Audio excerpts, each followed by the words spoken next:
In a time long before Rome became the grand city we know today, there existed a world filled with gods, heroes, and legends that shaped the hearts and minds of its people. The stories of this ancient past were not just tales, they were lifelines that connected the Roman citizens to their roots and traditions, binding them together like the strong cords of a woven tapestry. Every Roman child grew up listening to these enchanting stories, their imaginations ignited by the power and wonder contained within each myth. At the heart of Roman mythology lies a rich collection of narratives that reveal the values, struggles, and triumphs of the early Romans.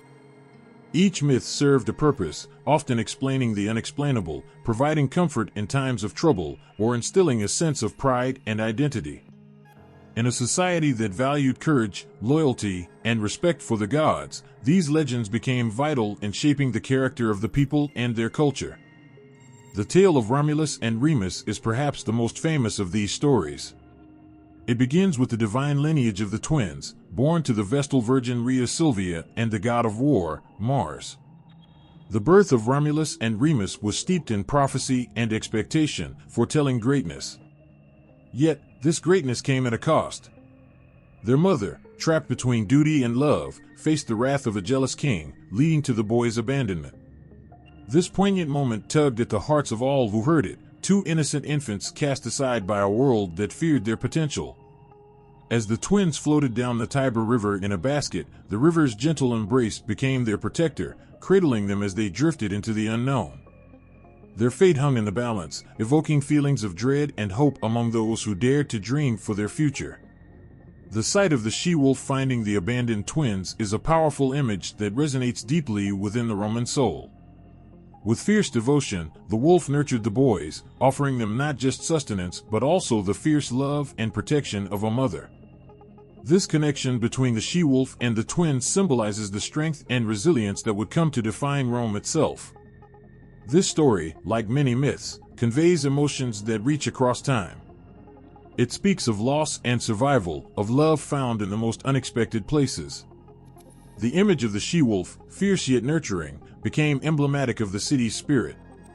Romans took pride in knowing their founders were not merely birthed from human parents, but were raised by a creature that embodied ferocity and tenacity. This connection to the wolf instilled a sense of identity in the Romans, who viewed themselves as descendants of a great and powerful lineage. As Romulus and Remus grew, they faced challenges that tested their bond as brothers. The tales of their exploits, from their daring adventures to their courageous acts, captivated audiences and became part of the Roman ethos. Each act of bravery, each challenge overcome, became a source of inspiration, a reminder of the strength that lies within the Roman spirit. The brothers' journey also spoke of the importance of family and loyalty, themes that resonated deeply in a society that cherished both. The tragic turning point in their story, the conflict that led to Remus's death at the hands of Romulus, sends chills down the spine. It is a heart-wrenching moment, a reminder that greatness often comes with sacrifice. The bond of brotherhood is shattered, leaving behind a legacy steeped in both glory and sorrow. This duality, the light and the dark, mirrors the complexities of human experience. Romulus's ascent to power, crowned as the first king of Rome, is tinged with the weight of his brother's death, making his victory bittersweet. These stories, filled with emotion and complexity, were more than mere entertainment. They served as moral lessons, guiding the Romans in their daily lives. The legends instilled virtues such as bravery, loyalty, and respect for the divine. Through the tales of Romulus and Remus, the Romans learned to value their heritage and the importance of their identity. Each retelling of the myth reinforced a sense of unity, binding the people together with a shared past and a common future. In Roman culture, myths were not only stories of gods and heroes, they were foundational truths that shaped the very fabric of society. Festivals and rituals honoring the gods were intertwined with these legends, creating a vibrant tapestry of belief and practice. The myths were told and retold, passed down through generations, each telling enriched by the emotions of the storytellers and listeners alike. These narratives also served to connect the Romans to their gods, creating a sense of accountability and reverence. The divine was always present in their lives, guiding and challenging them through the trials they faced. Myths painted vivid pictures of gods who walked among mortals, influencing events and embodying the values that Romans aspired to uphold. They understood that to honor the gods was to honor their own identity as Romans. As stories of Romulus and Remus were shared in homes and public squares, they evoked a sense of nostalgia and pride. The tales inspired songs and poems, artistic expressions that captured the essence of what it meant to be Roman.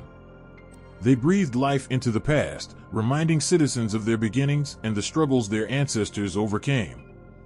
In times of hardship, when the world felt heavy with despair, the stories offered comfort. They reminded the people that their roots were steeped in resilience and determination. The myth of Romulus and Remus was not just about the founding of a city, it was about the enduring spirit of a people who dared to dream, to fight, and to thrive against all odds.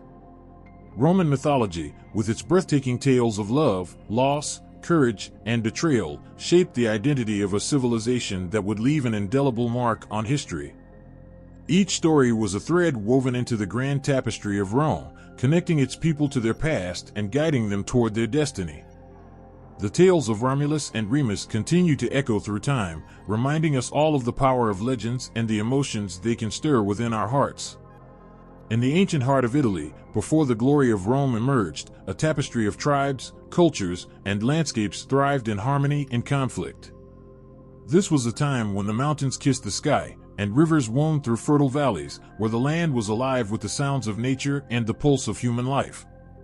Each tribe, with its unique customs and traditions, contributed to the vibrant mosaic that would eventually become the foundation of one of the greatest civilizations in history.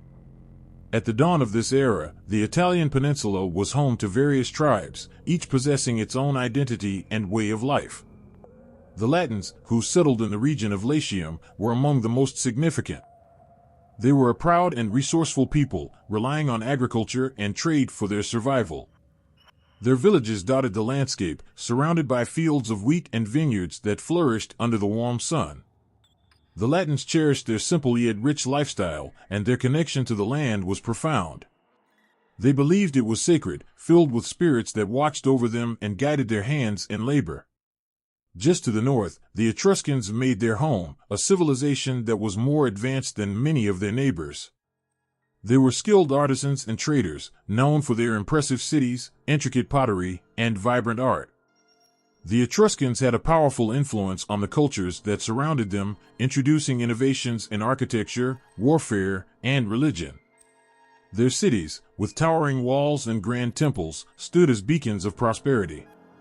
The Etruscans also had a unique belief in the afterlife, which colored their burial practices and art, leaving behind tombs filled with exquisite frescoes that told stories of their lives and beliefs. Further south, the Greeks established colonies along the coastline, spreading their culture, language, and trade. The Greek influence permeated every aspect of life, from philosophy to art, and introduced new ideas that challenged and inspired the native tribes. The Greeks brought with them stories of gods and heroes, which mingled with local legends, enriching the cultural landscape. Marketplaces buzzed with merchants from various tribes, exchanging goods and ideas, forging connections that would change the course of history. Yet, amidst this cultural melting pot, tensions simmered. Tribes often clashed over land and resources, and the echoes of battle resonated across the hills and valleys. The Sabines, a fierce and proud people, lived to the east of the Latins, known for their bravery and warrior spirit. Their deep-rooted customs and traditions were a source of pride, and they fiercely defended their territory. These tribes, while often rivals, shared a common bond, a deep respect for the land that nurtured them and a belief in the power of the gods that governed their destinies. As the tribes engaged in skirmishes and alliances, stories of heroism and sacrifice emerged, shaping their identities and solidifying their cultures. The tales of brave warriors defending their homes stirred the hearts of many, igniting a flame of courage that burned brightly in the hearts of their descendants. These legends would be passed down through generations, giving rise to a shared identity that transcended individual tribes. Amidst this backdrop of conflict and cooperation, the notion of kinship took on profound meaning. Families were the cornerstone of these tribal societies, where loyalty and honor defined relationships. Marriages were not merely personal bonds, but strategic alliances that strengthened ties between tribes.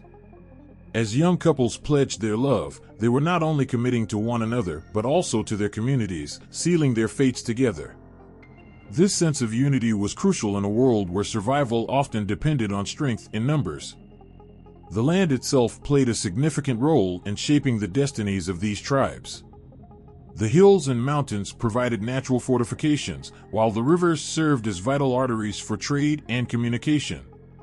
The rich soil of the plains allowed for abundant harvests, feeding families and enabling communities to thrive. Nature was revered, and the tribes formed a deep spiritual connection with the earth, believing that the land was alive and filled with the presence of their ancestors. Among the many stories that filled the air, the tale of the founding of Rome began to take shape.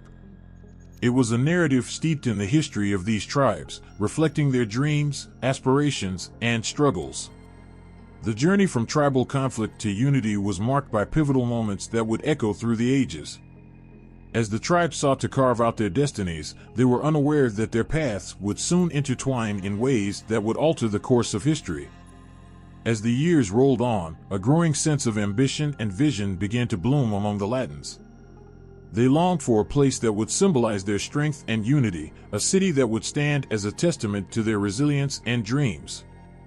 In the midst of this desire, the legend of Romulus and Remus emerged, a story that captured the hearts of the people and fueled their hopes. The twins, destined to be the founders of a new city, embodied the spirit of the Latins, their triumph over adversity, their connection to the land, and their unwavering loyalty to one another. The historical context of early Italy is rich with emotion and passion, woven into the very fabric of the tribes that inhabited the land. It was a time of challenges and victories, of bonds forged in battle and alliances made in love.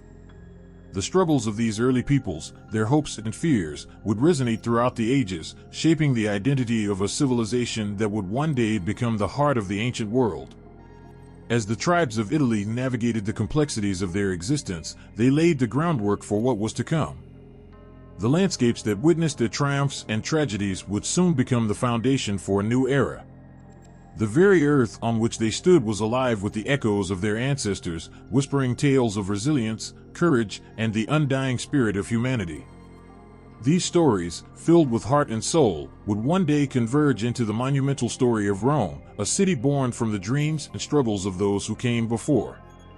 In a time long ago, when gods walked among mortals and epic tales were woven into the very fabric of the world, there lived a hero named Aeneas. Aeneas was not just any warrior, he was a Trojan prince, a man of great strength and noble heart. His story, filled with trials, love, and destiny, would become a cornerstone of the legends that would shape the future of Rome. The tale begins amidst the flames and chaos of Troy, a city under siege. As the walls crumbled and the cries of despair echoed in the night, Aeneas fought valiantly alongside his fellow Trojans. But even in the heat of battle, he was marked by a deeper purpose. The gods had whispered to him, revealing that his destiny lay far beyond the ruins of his beloved city. He was chosen to lead his people to safety, to find a new home where they could rebuild and flourish. With heavy hearts, Aeneas and a group of survivors escaped the burning city. Each step they took was filled with sorrow for the lives lost and the homeland left behind. The weight of their journey rested heavily on Aeneas' shoulders. As their leader, he felt the responsibility of guiding them through the darkness, a burden that often threatened to crush his spirit. Yet, he pressed on, fueled by the hope that a new beginning awaited them. Their path was fraught with danger. The ocean roared with fury as storms battered their small ships, threatening to drown their dreams in the depths of the sea. But through it all, Aeneas remained steadfast. His determination shone like a beacon in the night, inspiring his companions to hold on to their faith. He reminded them of the life they had left behind and the promise of a new home. With every challenge, Aeneas grew stronger, his resolve a testament to the power of hope. As they sailed, the specter of the gods loomed large. The goddess Juno, filled with rage over the fall of Troy, sought to thwart Aeneas' destiny. She stirred storms and sent monsters to terrorize the weary travelers. But the goddess Venus, Aeneas' mother, stood by his side, guiding and protecting him. With her divine intervention, Aeneas found strength when all seemed lost. It was a constant battle between fate and free will, a reminder that even heroes must confront the whims of the gods. After many trials, Aeneas and his band of Trojans found themselves on the shores of North Africa, where they encountered the beautiful Queen Dido of Carthage. The moment Aeneas set eyes on her, his heart stirred with a mixture of admiration and longing. Dido, equally captivated, welcomed Aeneas and his companions, offering them shelter and hospitality. They shared stories of their pasts, of love and loss, of hopes and dreams. In Dido, Aeneas found solace, a momentary escape from his burdens. Their love blossomed, radiant and pure, filling Aeneas with warmth and joy. Yet, beneath the surface, the weight of his destiny loomed ever closer. The gods had a plan, and Aeneas could not turn away from it. As much as he longed to stay, he understood that his mission was greater than any love he could experience. It was a heartbreaking realization, one that would leave scars on his heart. As fate would have it, the time came for Aeneas to leave Carthage and continue his quest. Dido, heartbroken and betrayed, watched as the man she loved sailed away. The pain etched on her face resonated with all who heard the tale. In her sorrow, she cursed Aeneas, knowing that his departure would haunt her forever. Her tragic end became a poignant reminder of the sacrifices that love often demands and the cost of destiny. With a heavy heart, Aeneas and his companions pressed onward, facing new trials and tribulations. They encountered strange lands and formidable foes, each challenge testing their courage and resolve. But through every hardship, Aeneas held on to the promise of a new home. His dream was to find a place where the ashes of Troy could rise again, a land where his people could build a future free from the shadows of their past. Eventually, the weary travelers reached the shores of Italy, the land foretold in the prophecies. Aeneas felt a stirring in his heart, a sense of belonging that washed over him like a warm breeze. This was the land where he would fulfill his destiny. Yet, the journey was far from over. The Italians were fierce and proud, and the challenges ahead were immense. Aeneas would need to fight not only for his people but also for acceptance in this new land. The first encounter was tense. The Italians saw the Trojans as invaders, and conflict erupted. But Aeneas, with wisdom gained from his trials, sought to build alliances instead of walls. He understood that unity was essential for both his people and the new land he wished to call home. His determination to find common ground became a driving force, and slowly, he began to win the hearts of those around him. Through bravery, diplomacy, and sacrifice, Aeneas forged bonds with the tribes of Italy. His actions showed that he was not just a conqueror but a leader who valued peace. He honored the traditions of the land and respected its people, striving to create a future where all could thrive together.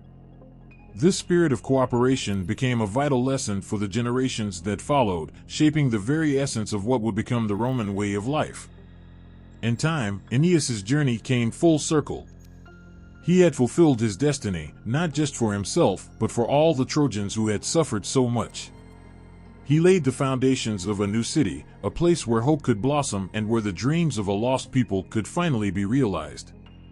This city, named Lavinium after his wife Lavinia, became a symbol of resilience and new beginnings. Aeneas's legacy echoed through the ages, woven into the stories of Rome's founding.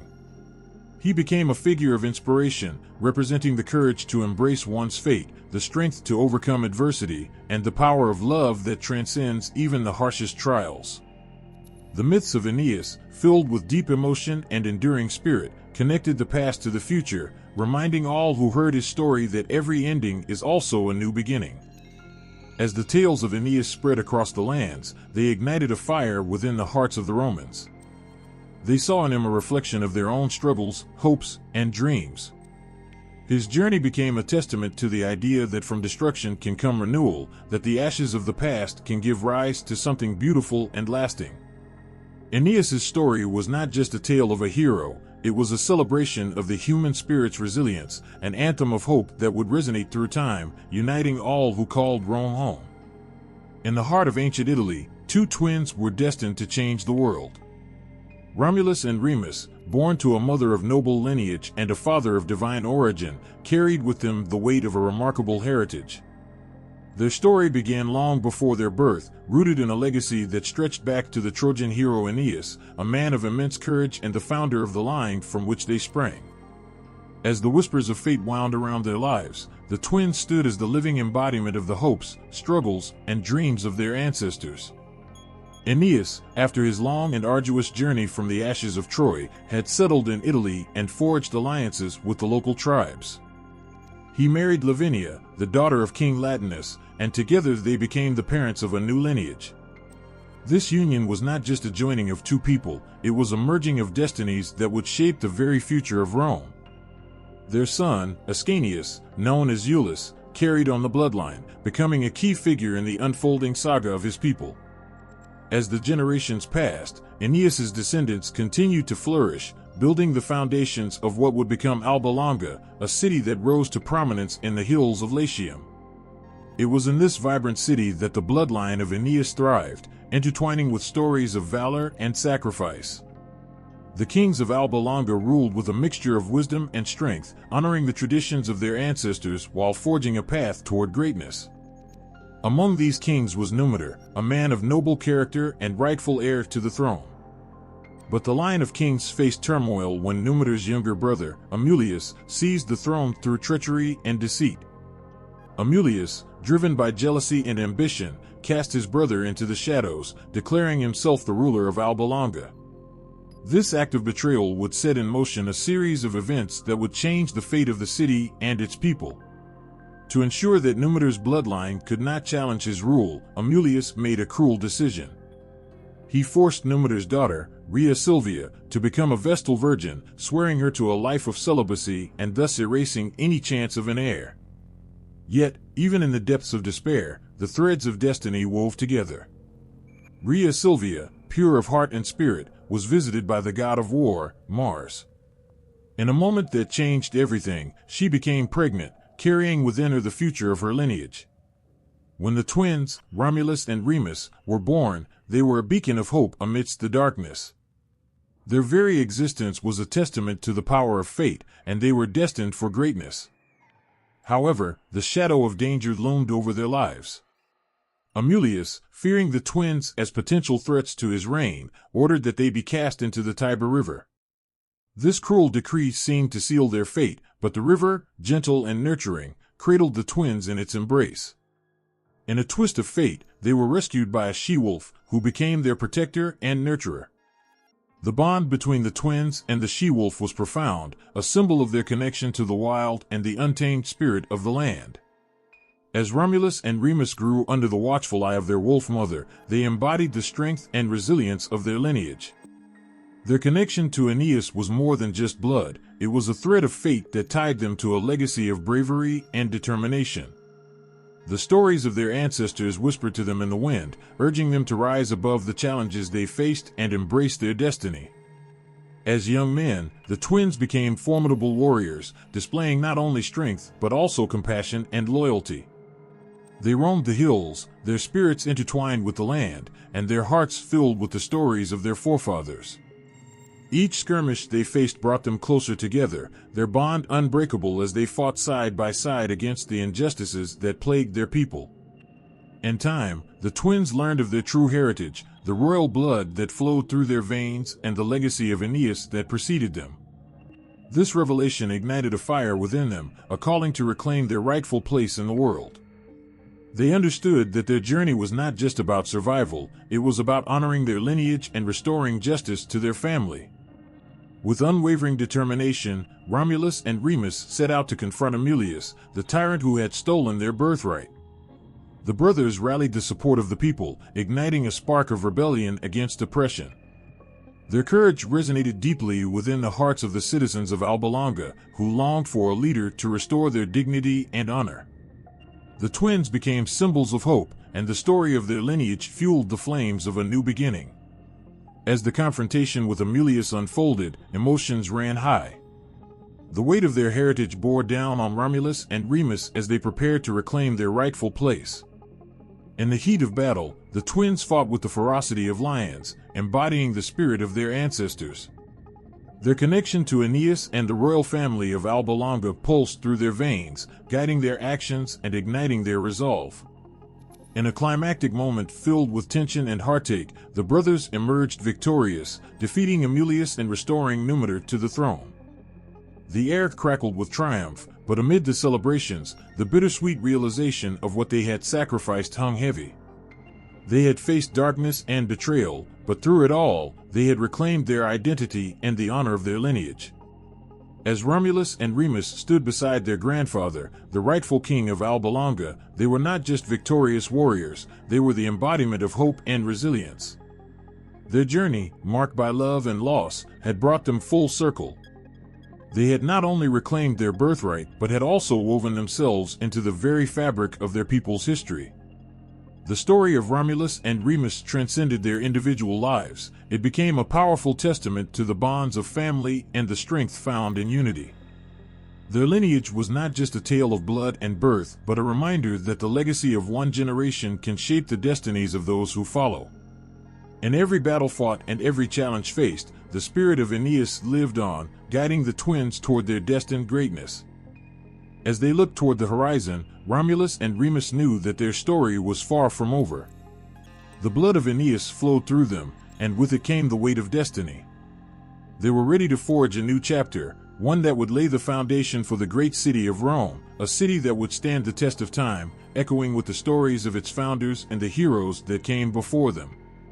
Their lineage, steeped in triumph and resilience, would forever be etched in the annals of history, a reminder of the power of hope, love, and the unbreakable bonds of family. In the shadows of ancient Alba Longa, where destiny wove its intricate tapestry, lived a woman whose life was marked by both honor and tragedy. Rhea Silvia, the daughter of King Numitor, was not just any woman, she was a Vestal virgin, sworn to serve the goddess Vesta and uphold the sacred flame that symbolized the heart of Rome. With her delicate beauty and unwavering spirit, she embodied purity and devotion, but the world around her was about to change in ways she could never have foreseen. Rhea's life as a Vestal virgin was filled with solemn responsibilities. These priestesses were revered in Roman society, entrusted with the sacred duty of maintaining the eternal fire, a flame that represented the safety and prosperity of the city.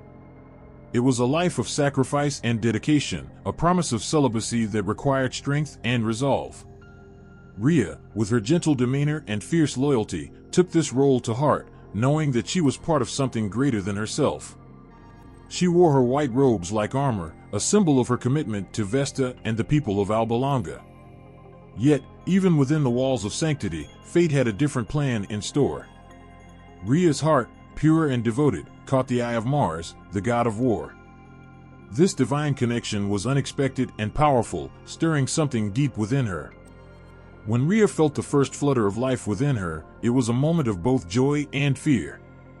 She was pregnant, a Vestal virgin with child, a situation that carried grave consequences.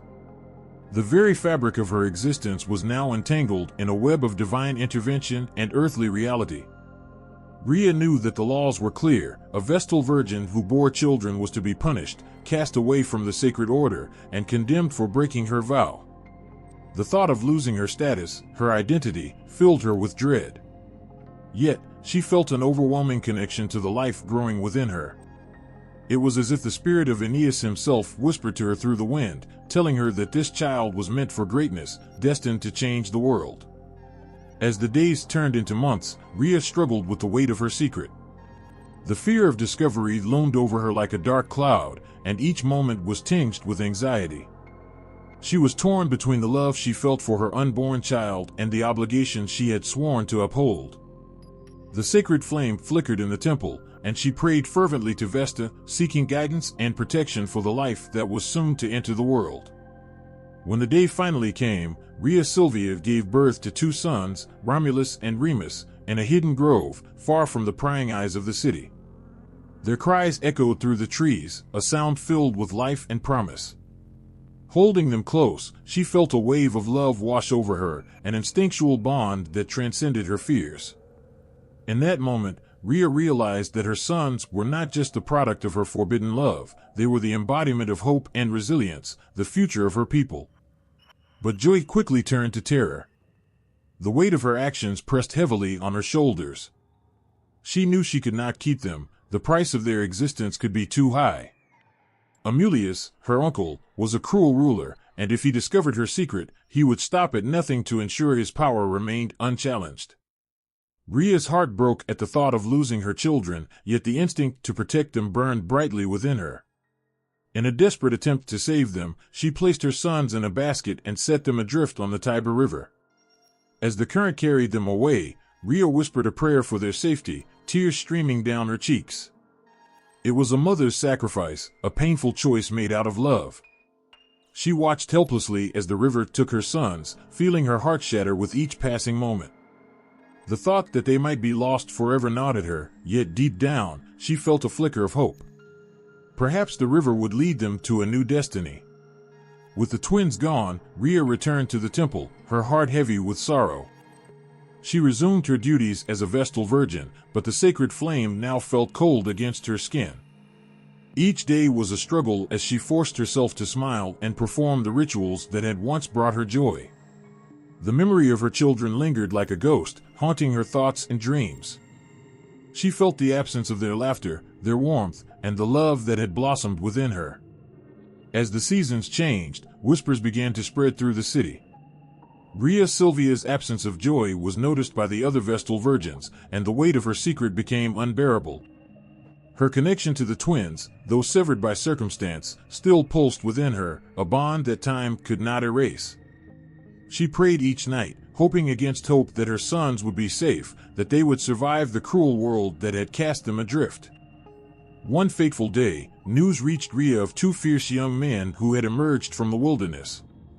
Romulus and Remus had been rescued by a she-wolf, raised with love and strength, embodying the spirit of their mother and the god who had fathered them. Their presence in Alba Longa was a beacon of hope, a reminder that even from the depths of despair, greatness could emerge. The stories of their bravery ignited a fire within Rhea, rekindling her heart and spirit. Yet, as her sons began to rise, so too did the shadows of her past. The truth of their origins could no longer remain hidden. Rhea Silvia faced the reality that her love for Mars and her motherhood had placed her in a precarious position. The twins' journey toward reclaiming their rightful place in the world could bring chaos and danger to her life. Would they accept her? Would they even know who she was? Amidst the hope and dread, Rhea made a decision. She would stand by her sons, no matter the cost. The love she felt for Romulus and Remus outweighed her fears, and she could not turn her back on them now. With newfound courage, she resolved to support them, to guide them in their quest to reclaim their family's honor. In that moment, Rhea Silvia transformed from a woman shrouded in shame to a mother driven by love, ready to face whatever challenges lay ahead. As she embraced her new path, Rhea's heart swelled with pride for her sons. She knew they were destined for greatness, carrying the legacy of their lineage in their veins. The twins, born from divine intervention and nurtured by fate, would rise to fulfill a destiny greater than anyone could imagine. And she, Rhea Silvia, the once silent Vestal Virgin, would become a part of that story, forever linked to the heroic journey of Romulus and Remus. In a world filled with uncertainty, Rhea's love for her sons became the ultimate testament to the strength of a mother's heart. Though the path ahead was fraught with challenges, she embraced her role in the unfolding saga of their lives. Her spirit intertwined with theirs, fueling their ambition and courage. Rhea Silvia would not just be a footnote in history, she would be the heart that beat behind the legends of Rome, a symbol of love and sacrifice that would resonate through the ages. The night was thick with silence, a heavy blanket that wrapped around the city of Alba Longa. But inside the hidden grove, the world was alive with the sound of new life. In the darkness, under the watchful gaze of the stars, Rhea Silvia felt the sharp pangs of labor gripping her body. Her heart raced, not just with the pain of childbirth, but with the knowledge that this moment held the power to change everything. She had always believed her role as a Vestal Virgin was to protect the sacred flame of Vesta, a symbol of purity and hope. Yet here she was, hidden away from the world, giving birth to twin sons, Romulus and Remus, the children of the god Mars. Rhea Silvia's heart swelled with a mixture of love and fear as she felt the first cries of her babies echo through the night. Their voices were strong and fierce, filled with the promise of life, yet they also signaled danger. As she held her twins close, she marveled at their tiny forms, the way their fingers curled around her own, as if they already knew the bond they shared. In that moment, she was not just a Vestal virgin, she was a mother, fiercely protective and utterly devoted. She pressed her cheek against their soft skin, feeling the warmth of their bodies against her. But as the joy of motherhood flooded her heart, a shadow loomed over her. The laws of Alba Longa were clear: a Vestal virgin could not bear children without facing dire consequences. Rhea Silvia was acutely aware that if her secret were discovered, it would mean ruin for her and her beloved sons. The weight of her actions bore down on her, filling her with dread. In the quiet of the grove, she envisioned her uncle Amulius, the ruthless usurper of her father's throne. He would not hesitate to destroy her or her children to protect his power. The thought made her heart race with terror. She could not let that happen. With a heavy heart, Rhea made the agonizing decision to abandon her precious sons in order to save them. As the first light of dawn broke, illuminating the grove with a gentle glow, Rhea wrapped her twins in a soft cloth, feeling the warmth of their bodies against her. She gazed into their innocent eyes, filled with love and hope, and the reality of her choice tore at her heart. Tears streamed down her cheeks as she pressed a kiss to their foreheads, imprinting her love upon them forever. "You are strong," she whispered, her voice trembling. "You will find your way. I love you." With every ounce of strength she had left, Rhea placed them in a small basket made from reeds and gently set it on the surface of the Tiber River. The water glistened in the morning light, a beautiful but deceptive cradle that could either protect or destroy. As she watched the basket drift away, her heart shattered. It felt as if a piece of her very soul was being swept downstream. Rhea's hands trembled as she turned away, a mix of hope and despair filling her heart. She prayed that the river would carry her sons to safety, that they would be found and loved by someone who would nurture them.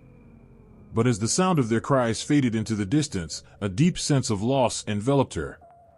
She walked away from the river, the weight of her sacrifice heavy on her shoulders. In the days that followed, Rhea returned to the temple, her heart a battleground of grief and guilt. The sacred flame flickered as she performed her duties, but inside her, a storm raged. Every chant she recited felt hollow without the warmth of her children nearby. The other Vestal virgins noticed her absence of spirit, but Rhea kept her pain hidden, locking it away like a precious secret. Meanwhile, the Tiber River flowed gently, and fate had its own plan for Romulus and Remus. The current, in its eternal wisdom, led them to a miraculous rescue. A she-wolf, wandering the banks of the river, heard their cries, and her heart was drawn to the innocent voices calling out in the world. With fierce maternal instinct, she approached the basket and gently nudged it closer to the shore.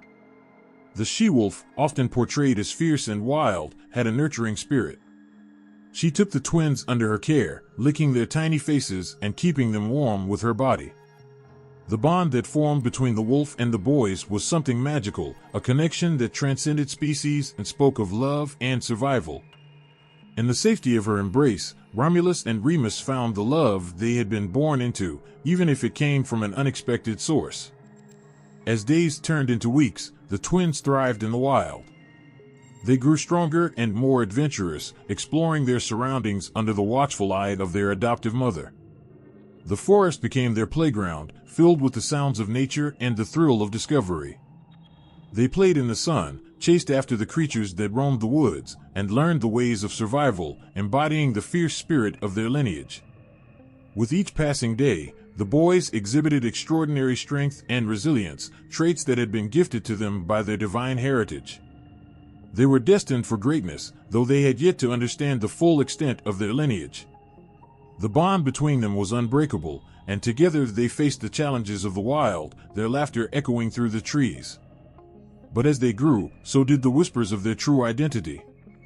In the village nearby, tales began to spread about the twin boys raised by a she-wolf. They were viewed with a mix of curiosity and admiration. People spoke of their bravery and strength, but few knew the truth of their origins. Romulus and Remus were more than just children of the wild. They were the living embodiment of hope, and the land was alive with the promise of their future. Each day brought new adventures, but deep down, a longing stirred in the twins. They felt a connection to something greater, an unfulfilled destiny calling to them like a distant song. They dreamed of a place where they belonged, of a family that awaited them, and of a future that stretched beyond the wild. As they gazed at the stars at night, they shared dreams of what could be, feeling a sense of unity that tethered them to each other and the world beyond the forest. The she-wolf became their protector and teacher, guiding them through the challenges of nature while nurturing their growing spirits. Under her care, Romulus and Remus learned to trust their instincts, to be strong and courageous. They were warriors at heart, ready to face whatever the world had in store for them. Each scar and bruise earned in play only solidified their bond, making them brothers in the truest sense. However, the river held the secrets of their past, and the truth of who they were would not remain hidden forever. The winds whispered of their destiny, and the heartbeat of the land echoed with the promise of their lineage. In the heart of the wilderness, two twin boys, born of divine origins, were destined to rise and reclaim their birthright, weaving their story into the fabric of history itself. As Rhea Sylvia continued her solemn duties as a Vestal Virgin, the pain of separation lingered like a shadow. Her heart ached for the children she had lost, yet deep within her, a flicker of hope remained. The river had carried them away, but it had not taken away their spirit or their connection. Romulus and Remus would find their way back to her, she believed, and the threads of their fate would eventually lead them home. The birth of the twins, though shrouded in abandonment and heartache, marked the beginning of a powerful legacy. In the quiet moments of the night, Rhea whispered their names to the stars, sending her love across the distance. The world would soon know of Romulus and Remus, not just as the children of a Vestal Virgin, but as the founders of a city that would change the course of history. Their journey was only just beginning, and the love that had given them life would continue to guide them, no matter how far they wandered. In the heart of ancient Rome, a powerful symbol thrived, a she-wolf, fierce and nurturing, embodying the spirit of survival and motherhood. This image resonated deeply within the hearts of the Roman people, serving as a reminder of their origins and the strength that defined their culture. The story of Romulus and Remus, two boys raised by this magnificent creature, was not just a tale of legend, but a testament to the resilience of a city that would rise from humble beginnings to conquer the known world. The she-wolf's powerful presence was woven into the very fabric of Roman identity. In the myth of Romulus and Remus, she became the embodiment of protection and sacrifice. When the twins were abandoned, it was this wild creature that took them in, nurturing them with love and fierce devotion. The image of the she-wolf nursing the boys speaks volumes about the spirit of Rome, a city born from struggle, yet cradled in the arms of strength and compassion. As the twins grew under the wolf's watchful eye, they were shaped by her wildness and grace. The she-wolf taught them to be strong and resourceful, instilling in them the traits that would one day make them great leaders. They learned to hunt, to run through the forests, and to embrace the untamed spirit of nature. This bond between the wolf and the boys was not just about survival, it was about love, loyalty, and the unbreakable ties of family. The she-wolf became a symbol of maternal care, a reminder that love could come from unexpected places, transcending the boundaries of species. The significance of the she-wolf extended beyond the personal narrative of Romulus and Remus. In Roman culture, the wolf symbolized the strength and fierceness that was essential for survival. Just as the wolf hunted for its young, the early Romans fought for their land and their loved ones. The image of the she-wolf represented the fierce determination to protect one's home and community, a value that became integral to Roman identity. It spoke to the warrior spirit that would define the Republic and the Empire, a reminder that the heart of Rome beat with courage and tenacity. In art and sculpture, the image of the she-wolf became iconic, forever etched into the minds of those who revered her. The famous statue of the she-wolf nursing Romulus and Remus stands as a symbol of unity, showing that greatness can arise from the most unexpected circumstances. The raw power of the wolf, paired with the innocence of the twins, evokes a profound sense of hope and resilience. It captures the essence of what it means to be Roman, a spirit that embraces both strength and compassion. But the she-wolf was not only a symbol of motherhood, she also represented the wildness that lay within every Roman. In a world filled with rules and order, the she-wolf reminded the people of their roots, their connection to the untamed earth. She embodied the idea that true strength comes from embracing one's nature, from understanding that the wildness within can lead to greatness. The early Romans were warriors, yes, but they were also connected to the land, to the spirit of the wolf that guided them. They drew upon her strength, channeling it in their battles and their struggles, fighting for a future they believed in. The she-wolf story also highlighted the importance of community and family. As she nurtured Romulus and Remus, she became a part of their origin story, representing the bond that unites all Romans. The image of the wolf fostering the twins served as a powerful metaphor for the unity of the people. Just as the she-wolf cared for her young, so too did the Romans care for one another. This deep sense of kinship and loyalty laid the groundwork for a society that would value connection, honor, and mutual support. In times of war and hardship, the Romans would look to the she-wolf as a symbol of hope. The tale of Romulus and Remus, and the love of their fierce protector, became a rallying cry for those facing adversity. When challenges arose, they would remember the wolf's strength, drawing inspiration from her unwavering spirit. The story became a testament to their resilience, a reminder that they too could overcome obstacles and rise from the ashes of despair. The she-wolf served as a guidepost, a beacon of hope in dark times. As the years passed and Rome expanded, the symbolism of the she-wolf remained ever present. Even in the grandeur of the empire, the story of Romulus and Remus continued to resonate. The wolf represented the fierce spirit of the Roman people, their ability to adapt, to thrive, and to protect their own. Her image adorned coins, monuments, and temples, a constant reminder of the strength that lay within the hearts of those who called Rome home. The she-wolf became a guardian of the Roman legacy, a figure who transcended time. Her story, intertwined with that of Romulus and Remus, echoed through the ages, teaching future generations about the importance of courage, loyalty, and the bonds of family. She represented the spirit of a city that would not only survive, but thrive against all odds. In the hearts of the people, the she-wolf became a timeless symbol of what it meant to be Roman, fierce, resilient, and bound by love. As the sun set over the ancient city, casting long shadows on the cobblestone streets, the story of the she-wolf continued to live on. She was not just a creature of myth, she was a reflection of the very soul of Rome. Through trials and tribulations, the she-wolf's legacy endured, reminding all who heard her tale that love, strength, and community were the foundations upon which their great city was built. Her spirit roamed the streets, and every heartbeat, and every echo of laughter, and the fierce pride of those who claimed Rome as their own. And so, the she-wolf remained an eternal symbol of hope, unity, and the unyielding spirit of a people destined for greatness. In the heart of the wild, where the rustling leaves whispered secrets and the moonlight danced across the shimmering river, two tiny boys found their home. Romulus and Remus, abandoned but not forsaken, were cradled by a world filled with danger and wonder. The she-wolf, fierce and nurturing, wrapped her strong body around them, offering warmth and safety in the chilly night air.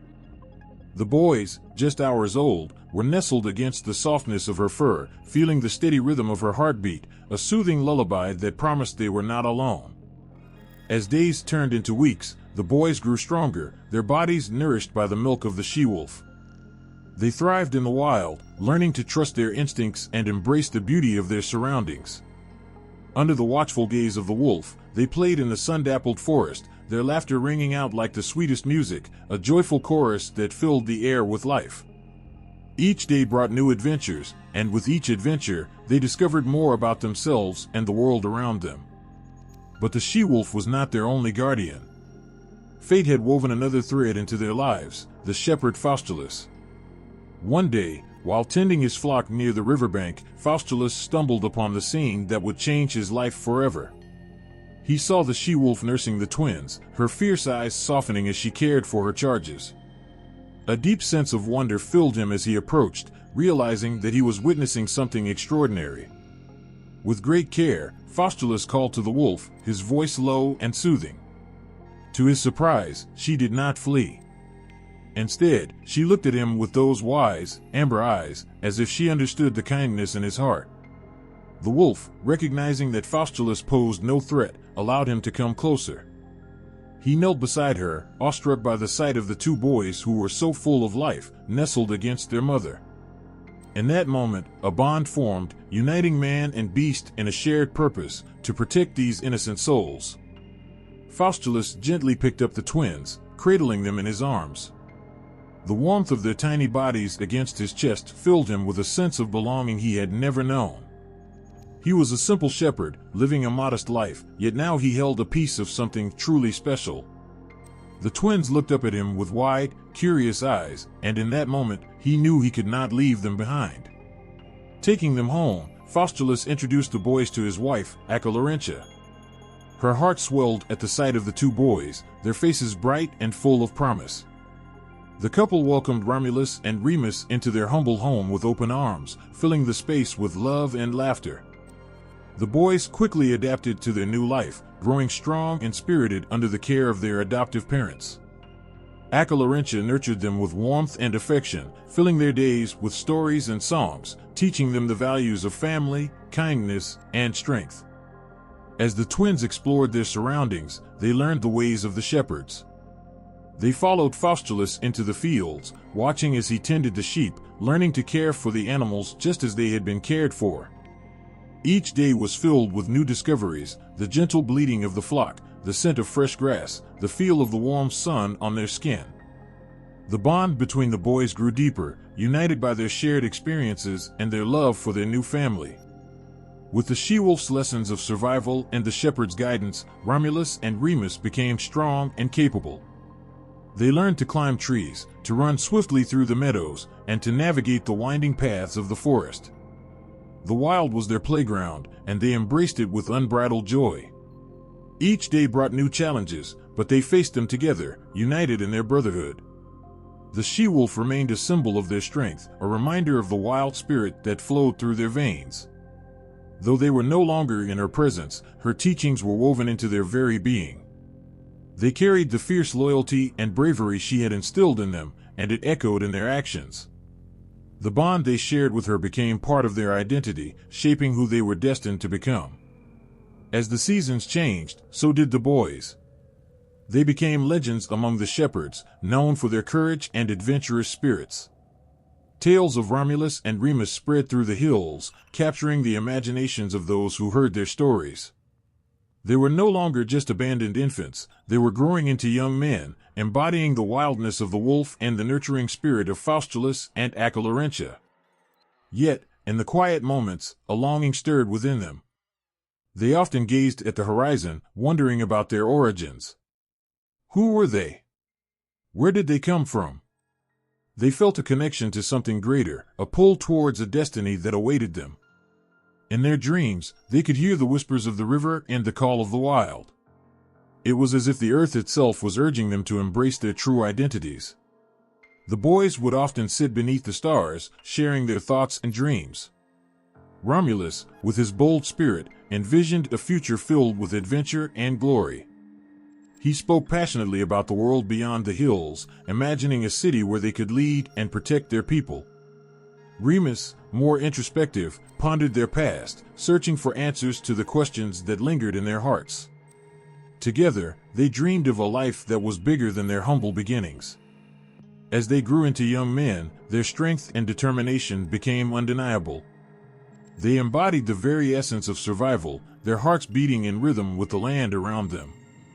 The teachings of the she-wolf, the love of Faustulus and Acolorentia, and their unbreakable bond with each other shaped their path. They were not just raised by a she-wolf and a shepherd, they were nurtured by the spirit of their land and the love of those who believed in them. The world outside their little home began to beckon, whispering promises of adventure and destiny. As they stood on the edge of the forest, gazing into the unknown, they felt the pull of their fate. It was time to embrace their journey, to discover the truth of their lineage and the purpose that awaited them. The lessons of survival and the love of their adoptive family had prepared them for the challenges ahead, and with courage in their hearts, Romulus and Remus were ready to step into the story that would change the world. In a world where loyalty and love defined family, the bond between Romulus and Remus stood as a shining example of brotherhood. From the moment they opened their eyes to the wild and wonderful world around them, they were inseparable. They played, laughed, and faced challenges together, their spirits intertwined like the roots of an ancient tree. Their journey was more than just a story of survival, it was a celebration of the deep connection that existed between them, a bond forged by their shared past and their shared dreams. As they grew, the twins began to understand their unique place in the world. Each day, they wandered through the meadows and forests, reveling in the beauty of nature. The wind would tousle their hair, and the sun would warm their skin, but it was the bond of brotherhood that warmed their hearts. They were two halves of the same soul, always knowing what the other was thinking, feeling each other's emotions as if they were their own. The wildness of their upbringing had given them strength, but it was their brotherly love that fueled their courage. When one faced a challenge, the other stood by him, ready to fight or support. They practiced wrestling in the soft grass, learning to challenge each other while also lifting each other up. With every fall and rise, they became stronger, embodying the spirit of the she-wolf that had raised them. In those moments, their laughter echoed through the valleys, a joyful testament to their unity. But as they played and grew, whispers of their heritage began to weave into their lives. They learned from Faustulus about their mother, Rhea Silvia, and how they were born under the shadow of fate. The boys felt the story stir something deep within them, an awakening of identities tied to a legacy greater than themselves. They were not just the sons of a shepherd, they were the sons of Mars, the god of war. This revelation ignited a fire in their hearts, stirring a sense of purpose they had yet to fully grasp. Being sons of Mars filled them with pride, yet it also brought questions.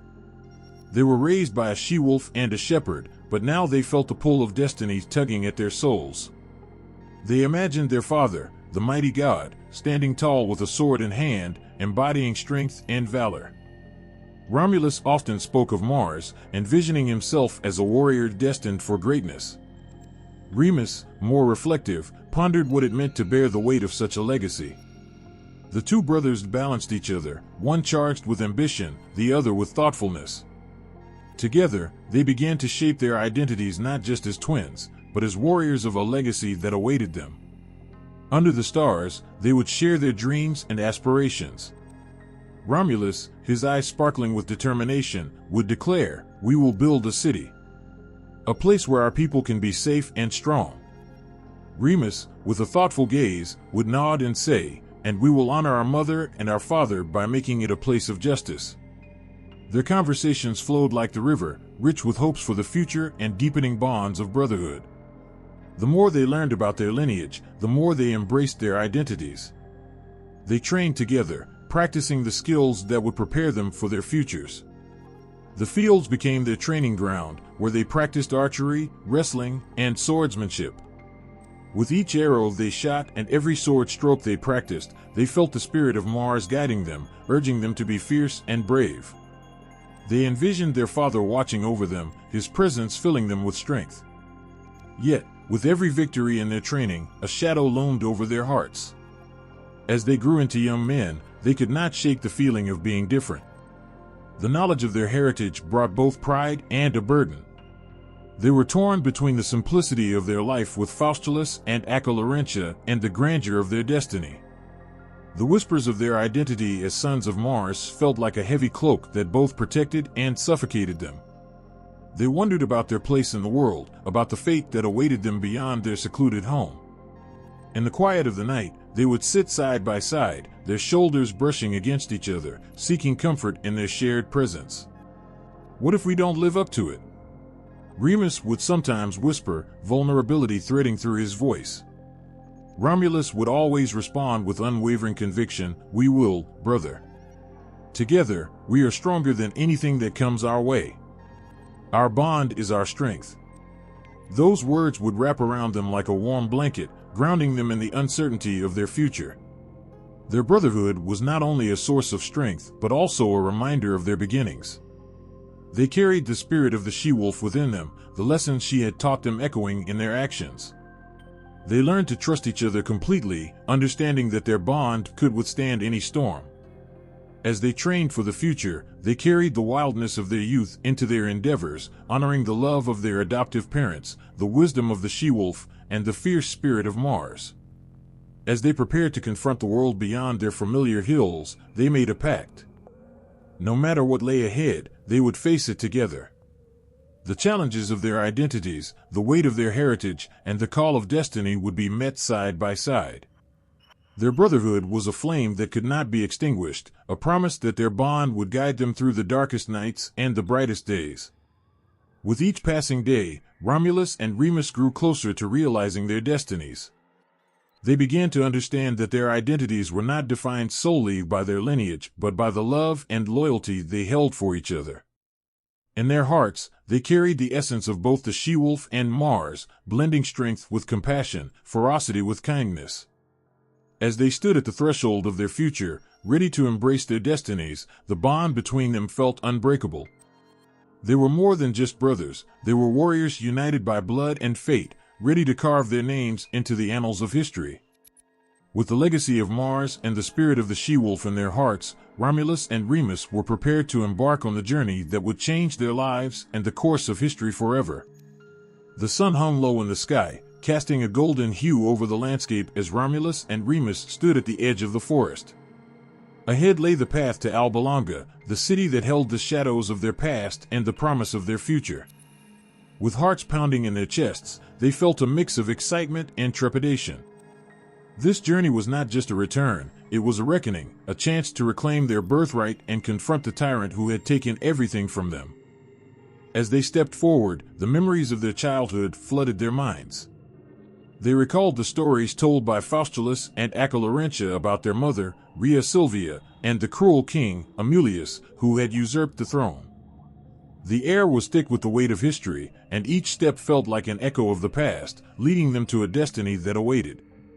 The twins traveled with a sense of purpose. As they walked, they shared their hopes and fears, their voices steady but filled with emotion.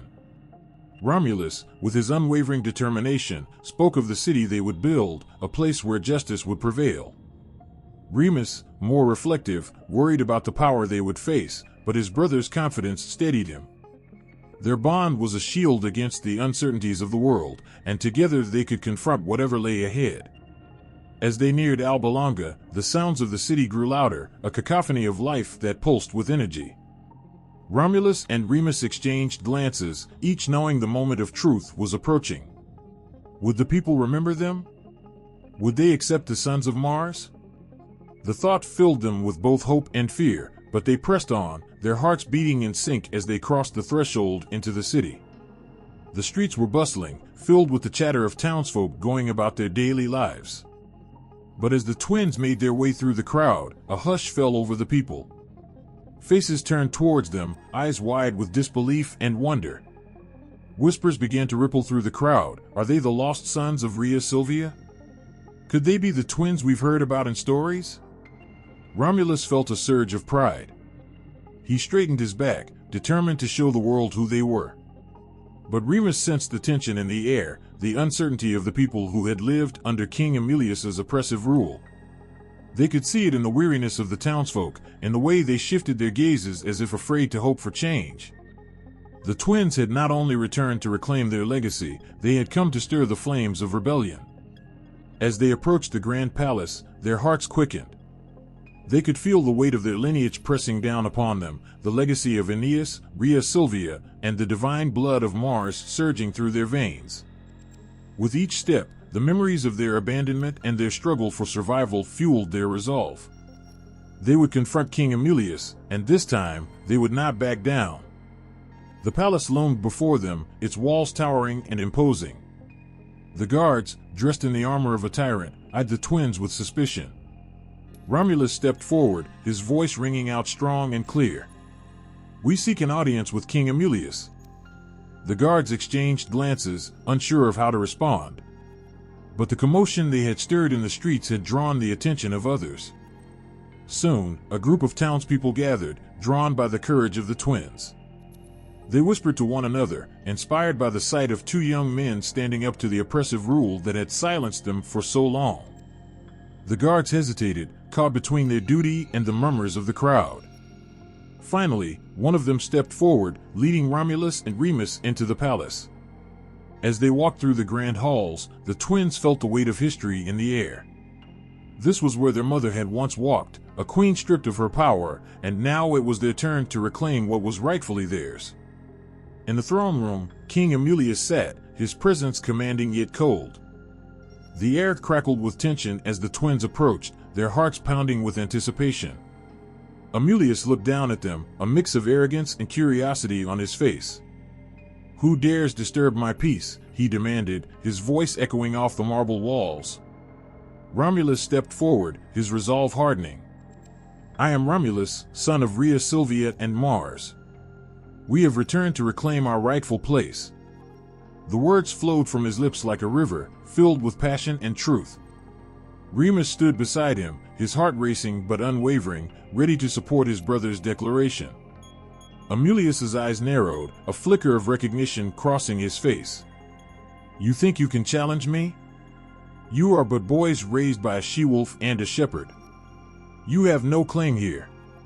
His laughter filled the room, mocking and harsh. But the laughter of the king could not drown out the resolve that pulsed in the twins' veins. "No," Remus interjected, stepping forward, "we may have been raised by humble hands, but our blood runs with the strength of gods. You have oppressed our mother and her people for far too long." His voice trembled with the weight of emotion, the anger and sadness of a people who had suffered under tyranny.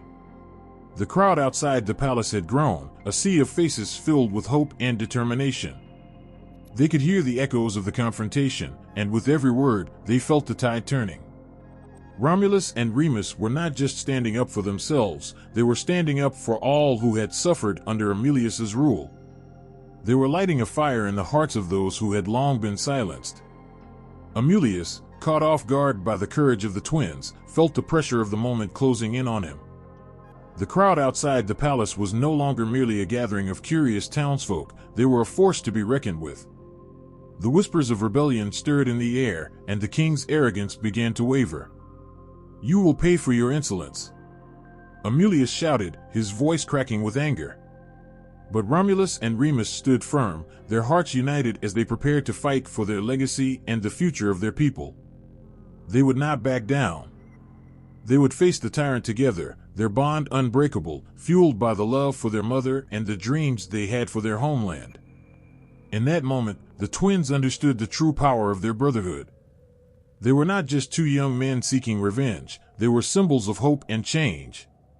They embodied the spirit of the she-wolf and the strength of Mars. With every heartbeat, they felt the pulse of destiny urging them forward.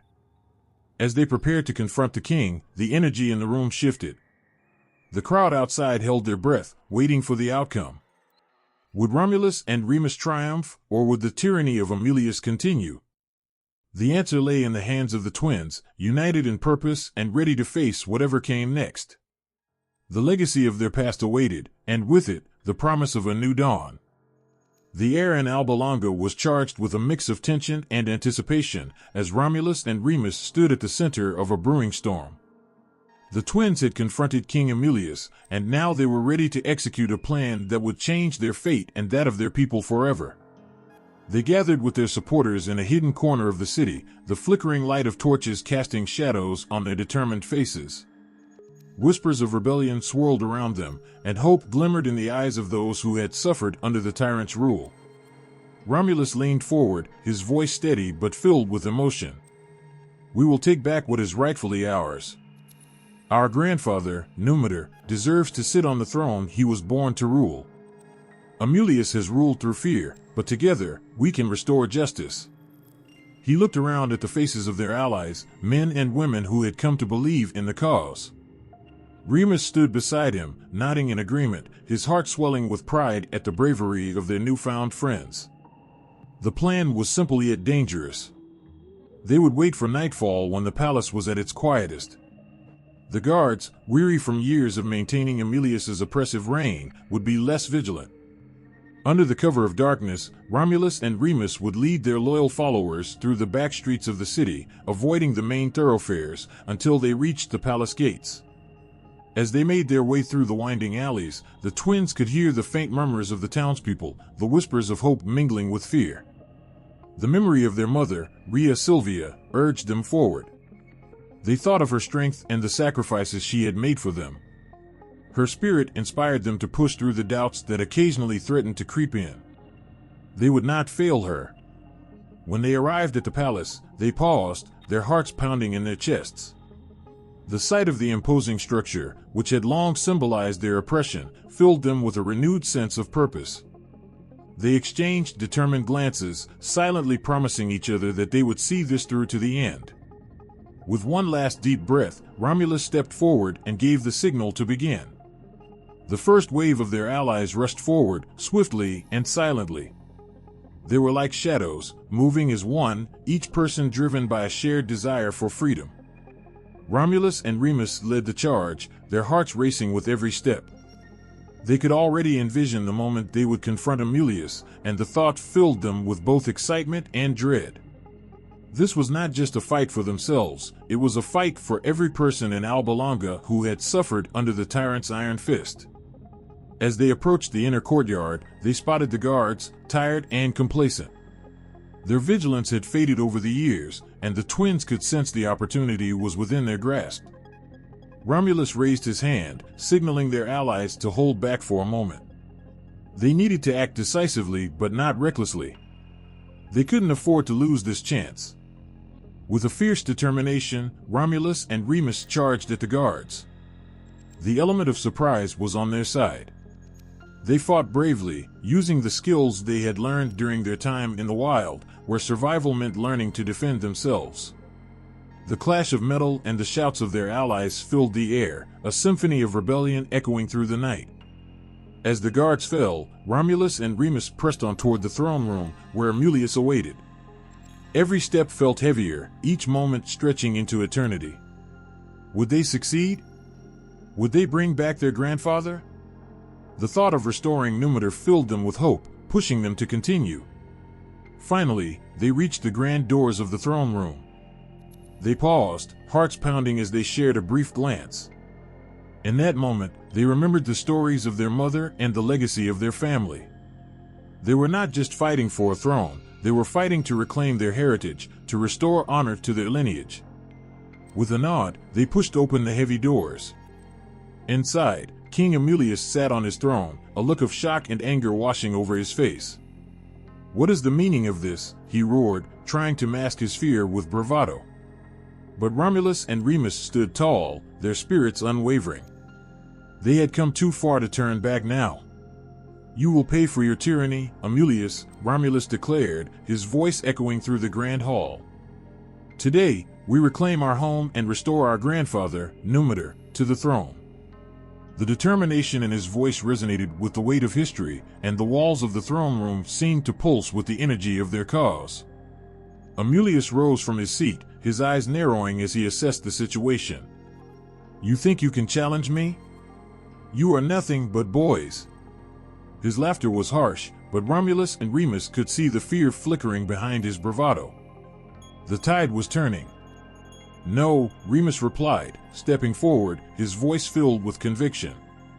"We are the sons of Mars, and we will not back down." The power of their identity surged through him, and he felt the support of their allies behind them, lending strength to their resolve. The two brothers advanced, and the battle began anew. This time, they fought not just with skill, but with the fire of their passion. Every strike was fueled by the dreams of their mother, every parry a testament to their love for their grandfather. They moved in perfect harmony, two souls intertwined in a shared destiny. As the fight raged on, it became clear that the people of Alba Longa were rising behind them. The whispers of rebellion had transformed into shouts of defiance. With each guard that fell, the hope in the hearts of the townsfolk grew stronger. They surged into the throne room, inspired by the bravery of Romulus and Remus. The king's power was crumbling, and they could see the fear in his eyes as he realized he was losing control. Finally, as the dust settled and the echoes of the battle faded, Romulus found himself cornered, the weight of his tyranny crashing down upon him. The brothers stood before him, their eyes fierce and resolute. You will answer for your crimes, Romulus said, his voice low but filled with authority. Amulius sneered, trying to regain his composure, but it was too late. The people were no longer afraid. You may think you have won, he spat, but I will always be a king in your shadows. No, Remus replied, his voice steady. You will never rule again. The people of Alba Longa will be free from your reign. With that, Romulus and Remus seized Amulius, their united strength overpowering the once mighty king. They had taken back their home, and with Amulius's defeat, the darkness that had loomed over the city began to lift. As they stepped outside, the dawn broke over Alba Longa, casting a warm glow over the faces of the townsfolk who had gathered to witness the change. In that moment, they knew they had triumphed, and the city would rise anew. The brothers turned to the crowd, their hearts filled with hope and joy. They would restore their grandfather Numitor, and with him, they would bring peace and prosperity back to the land. The spirit of the she-wolf, their protector, seemed to embrace them, whispering promises of a brighter future. The journey was far from over, but together, they would forge a new legacy, one built on love, courage, and the unbreakable bond of brotherhood. The sun dipped low on the horizon, casting a golden glow over Alba Longa, the city where Romulus and Remus had fought so hard to reclaim their family's honor. After the overthrow of King Amulius and the restoration of their grandfather Numitor, a new chapter lay before them. However, as the dust settled from the battle, something inside Romulus stirred. He felt an urgent calling, a whisper of destiny urging him toward something greater than simply reclaiming a throne. Standing on the hillside overlooking the city, Romulus could see the remnants of their struggle painted across the land, the scars of war mixed with the blooms of hope. Yet deep within his heart, he felt a longing for more than just a return to the old ways. He wanted to build something entirely new, something that would reflect their journey and the strength they had gained from their hardships. Beside him, Remus watched the sunset, sensing his brother's unease. The bond they shared was as strong as ever, and he knew Romulus was contemplating something profound. "What troubles you?" he asked, his voice soft, yet filled with concern. "You fought bravely, and we have returned our grandfather to the throne. What more is there?" Romulus turned to Remus, his eyes shining with determination. "This city is a reminder of what was lost and what we fought for. But it is not our home. I can feel it in my bones. We are meant to establish our own city, a place where we can write our own story. A place free from the shadows of the past." Remus felt a rush of excitement mixed with fear. The idea was both thrilling and daunting. They had already faced so much. Could they truly build a city of their own? But where would we go? What if we fail?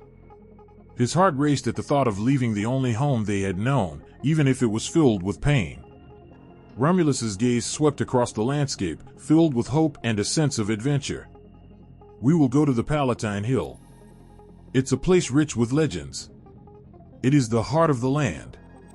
We can create a sanctuary for ourselves and for all who seek refuge from tyranny. We can build a city of strength, honor, and brotherhood."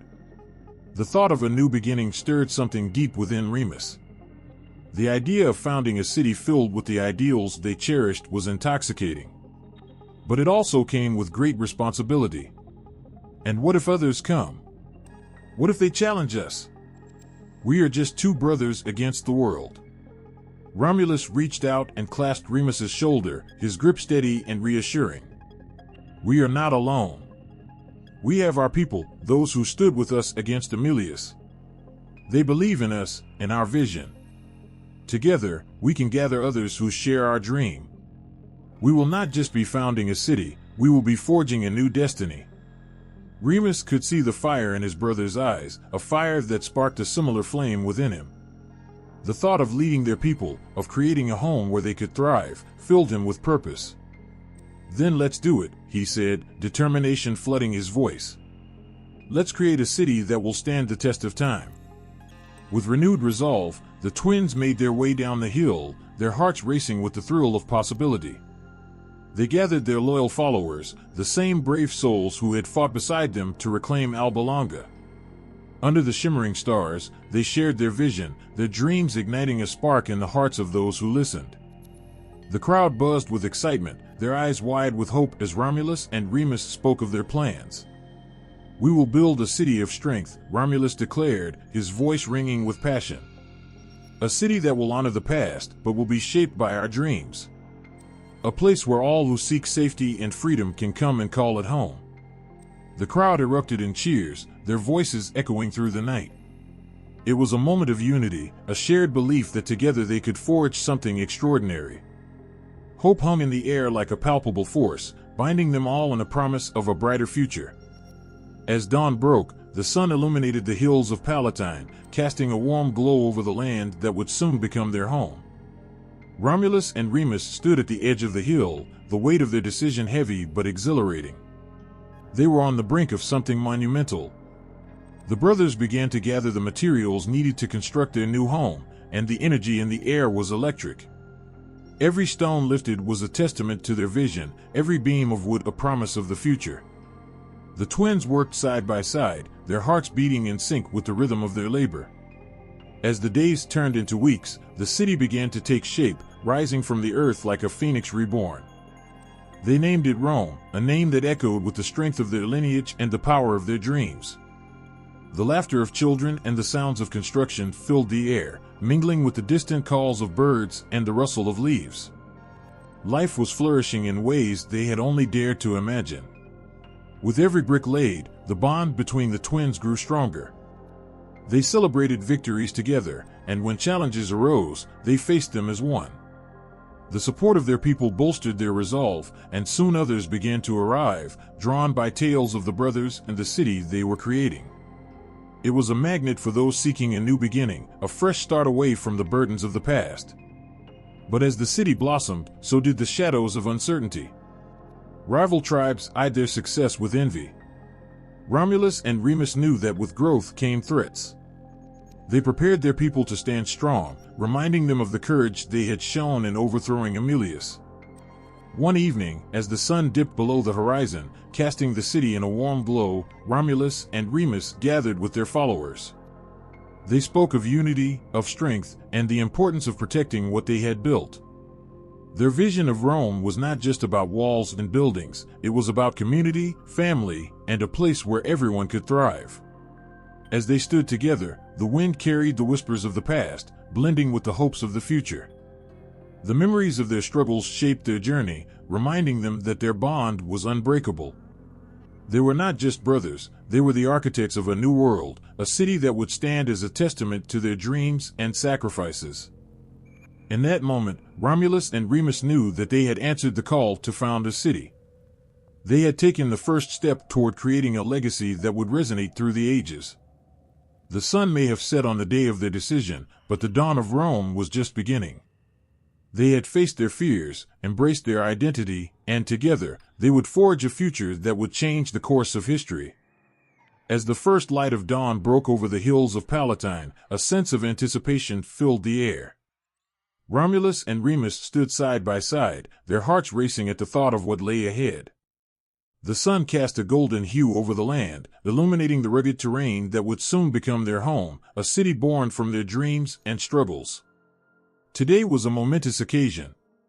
Today, they would mark the boundaries of their new city, a sacred act that would forever define their vision for Rome. Gathering their followers, the brothers felt the weight of responsibility resting on their shoulders. The people who had come to believe in their dream looked to them, eyes shining with hope and determination. Romulus raised his hand, a signal to quiet the murmurs of excitement rippling through the crowd. Today, we claim this land not just for ourselves, but for all who seek safety and freedom. We are about to create something that will stand for generations. We must do it with respect and honor. A hush fell over the crowd as the brothers prepared for the ritual.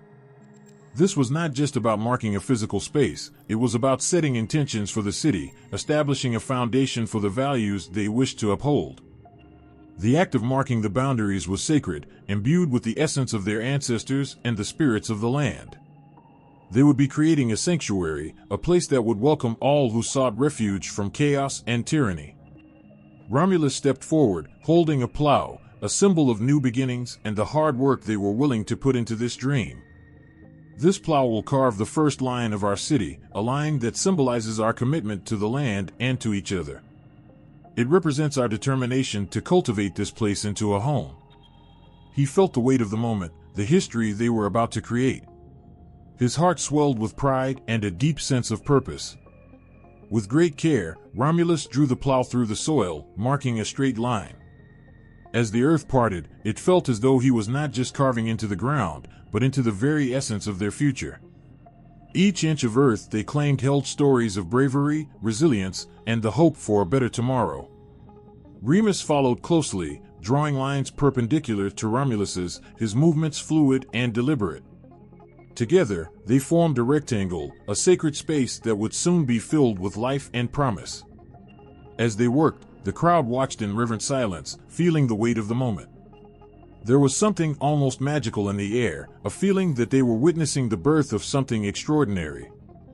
The brothers, guided by their shared vision, marked corners and boundaries with meticulous care, ensuring that every part of the land was honored. This was not merely a physical act, it was a commitment to protect this space, to nurture it, and to fill it with love and unity. Once the boundaries were marked, the brothers prepared for the final step in their ritual. Romulus turned to the people, his voice strong and clear. "We must bless this land, calling upon the gods to witness our intentions and protect our city." The crowd nodded in agreement, feeling a surge of energy flowing between them, a collective heartbeat that resonated with purpose. Remus, a fervor igniting in his spirit, stepped forward. "Let us make an offering to the gods, a promise that we will honor this land and all who dwell within its boundaries." He held up a small bowl filled with wine, a traditional offering to the deities. The people gathered around, bringing forth their own offerings, fruits, grains, and flowers, each item a symbol of gratitude for the land they were about to cherish. As the sun climbed higher in the sky, the brothers led the crowd in prayer, their voices rising in harmony, echoing across the hills. They called upon Mars, the god of war, for strength and courage, upon Vesta, the goddess of hearth and home, for protection and warmth, and upon all the spirits of the land, asking for their blessings on the new city. In that moment, time seemed to stand still.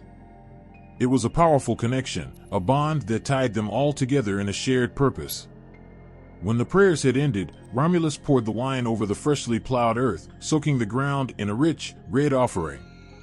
Remus followed suit, sprinkling grains and flowers, each gesture a promise to nurture and protect the land.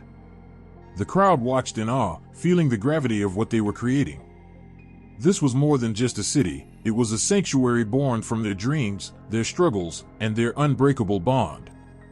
With the blessings given and the boundaries set, a new energy pulsed through the crowd. They began to cheer, voices rising in celebration. It was a moment of triumph, a shared belief that they were all part of something greater. Romulus and Remus stood together, their hearts swelling with pride as they gazed upon the land they had just sanctified. As the sun continued to rise, illuminating the horizon, Romulus and Remus felt the weight of their ancestors upon them, urging them forward. They had marked the boundaries of their city, but it was just the beginning. The real work lay ahead, building homes, forging a community, and nurturing the values they held dear. The land was not just theirs, it belonged to everyone who would seek refuge within its sacred space. The excitement grew as plans for the city took shape. They envisioned homes filled with laughter, streets bustling with activity, and a place where everyone could find solace. As the people gathered materials to begin construction, the air was filled with hope and determination. The bond between the twins was as strong as ever, their hearts beating in sync as they worked side by side, guided by the dreams they had kindled together. Through the sweat and toil, they created not just a city but a legacy, a promise to each other and their people that this place would always be a haven of hope, strength, and unity. Every stone laid was a testament to their shared dreams, a physical representation of their journey and the love they held for their newfound home. The sacred boundaries they had marked were not merely lines in the earth, they represented a commitment to honor the land and its people. As the sun set on that momentous day, the first stars began to twinkle in the sky, a reminder that they were not alone. They had each other, their people, and the spirits of the land watching over them. Together, they would build a city that would stand the test of time, a city that would honor the past while embracing the future. In that sacred space, the heartbeat of Rome had begun. As the days wore on and the shadows of the hills stretched long across the land, a quiet but unyielding tension began to rise between Romulus and Remus. They had dreamed of this city together, nurtured the vision with every step they took side by side, yet now, an invisible rift was forming. Each brother, stubborn and spirited, saw something different in the land they had marked. And with each passing day, the feeling that had once been unity was shifting, darker and sharper, like a storm gathering on the horizon. Romulus saw his city on Palatine Hill, that lone height standing proudly over the other hills, giving a view that stretched far across the horizon. He felt a connection to its strong, unyielding slope, as though the hill itself had whispered to him, calling him to build there. It was, in his eyes, a place of protection and promise, a natural stronghold. Palatine was a hill that stood apart, much like Romulus himself, fierce and resolute. Remus, however, looked to Aventine Hill, a land he felt held more fertility, more possibility. Aventine was lush, sprawling, less imposing but rich in the kinds of resources that he believed their people would need to survive and thrive.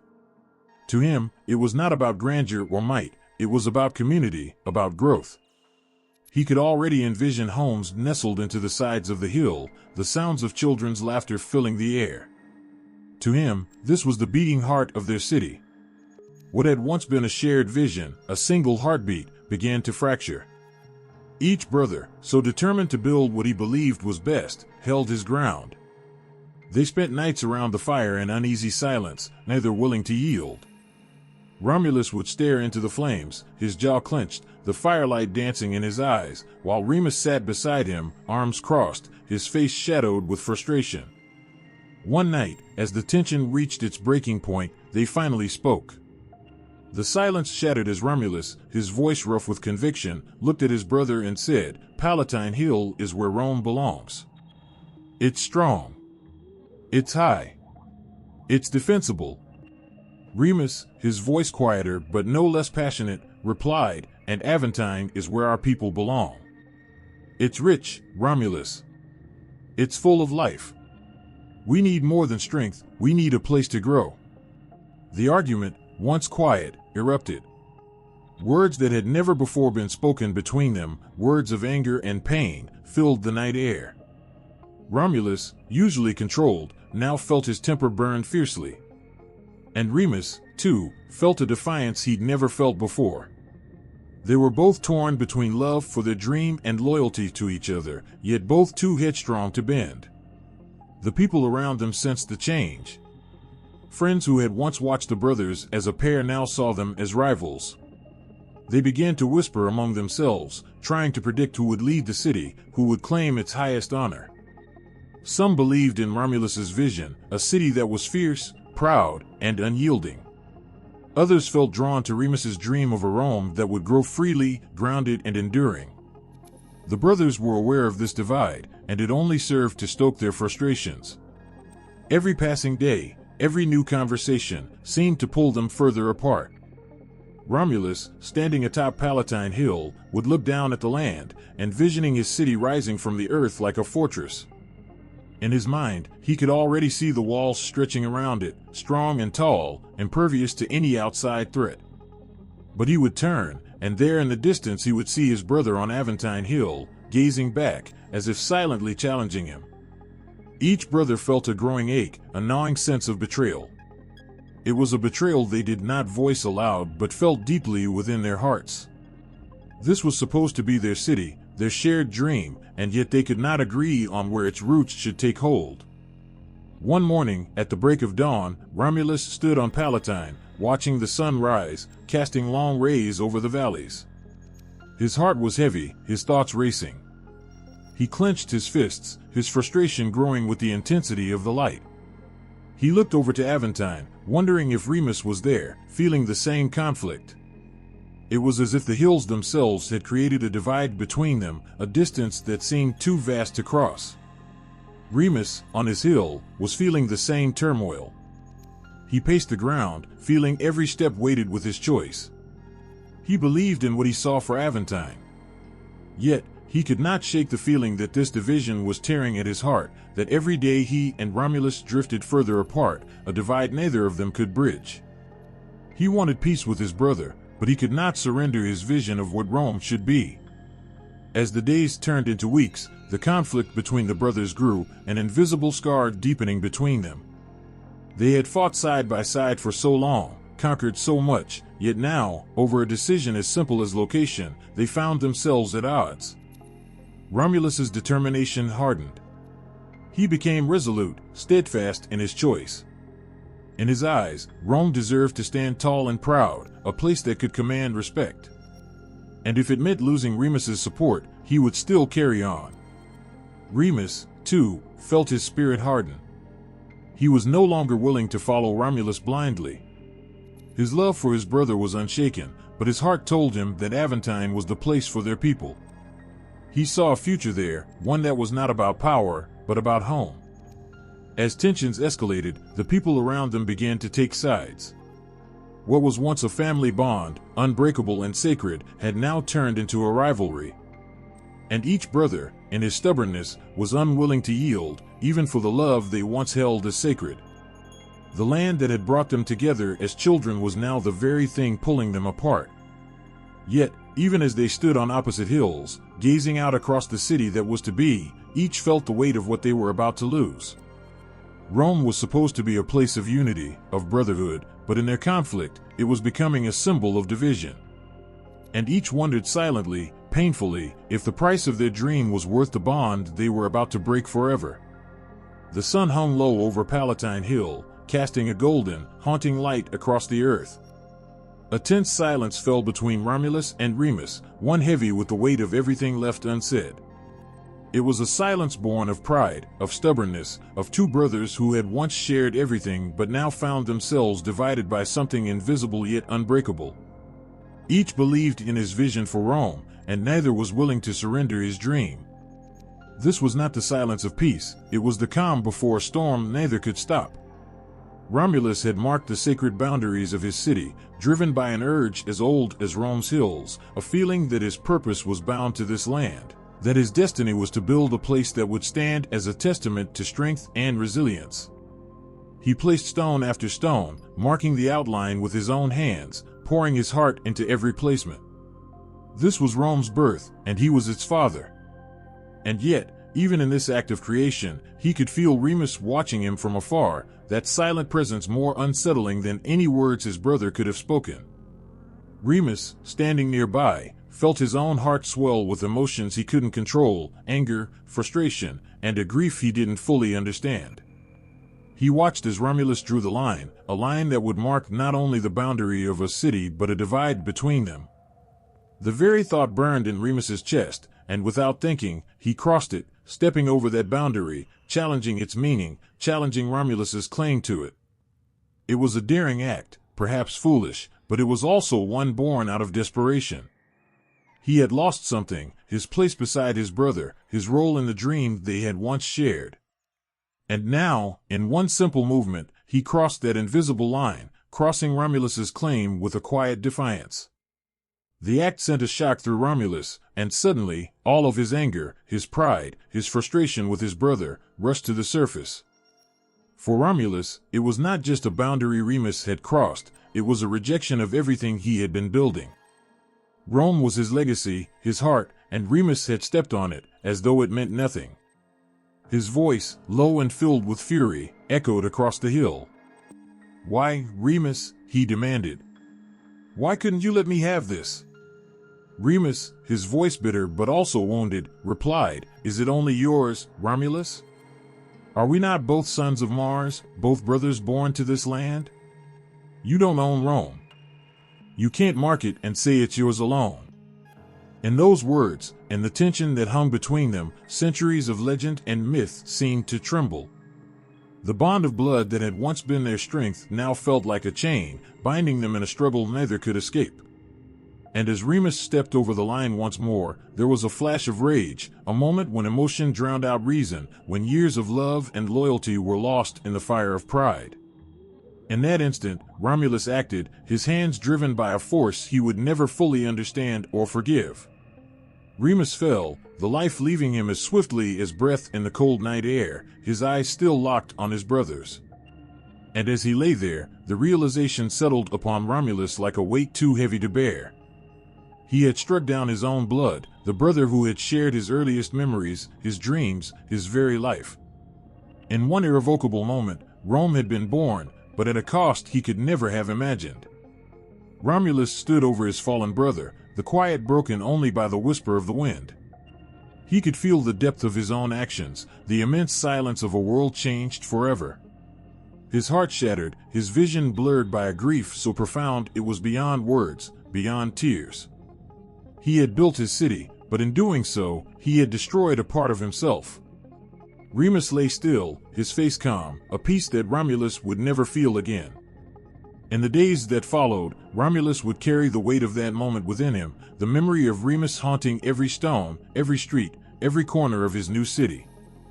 Rome would rise, strong and eternal, but in its heart, the story of Remus would remain, an unspoken legend, a reminder of the cost of pride, of dreams, of power. The people would celebrate Rome, but Romulus would always feel the loss that lay beneath it, a city built on the blood of a brother, a legacy etched in the shadows of regret and love lost forever. In the quiet that followed the tragedy, Romulus felt the weight of kingship fall upon him like a silent burden. He was alone on the throne that he and his brother had once imagined sharing. With Remus gone, the dream that was Rome now rested entirely on his shoulders.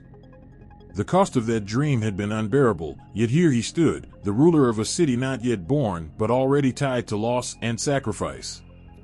Every breath he took felt heavier, each one a reminder that he was the last of his family here in this place.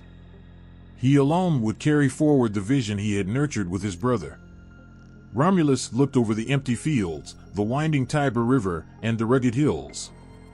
In those lands, he saw more than just the bones of a new city. He saw a future, a place of strength and unity, a city whose story would be told for centuries.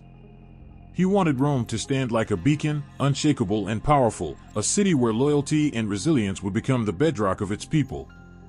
He dreamed that Rome would be unlike any other, a place where people could find belonging and purpose, a home for the wanderers, the exiled, the restless souls who had nowhere else to go. He would build this city for them, for Remus, for their family, and for all those who sought something larger than themselves. But the road was lonely, and the shadow of what had happened cast a dark hue over his reign.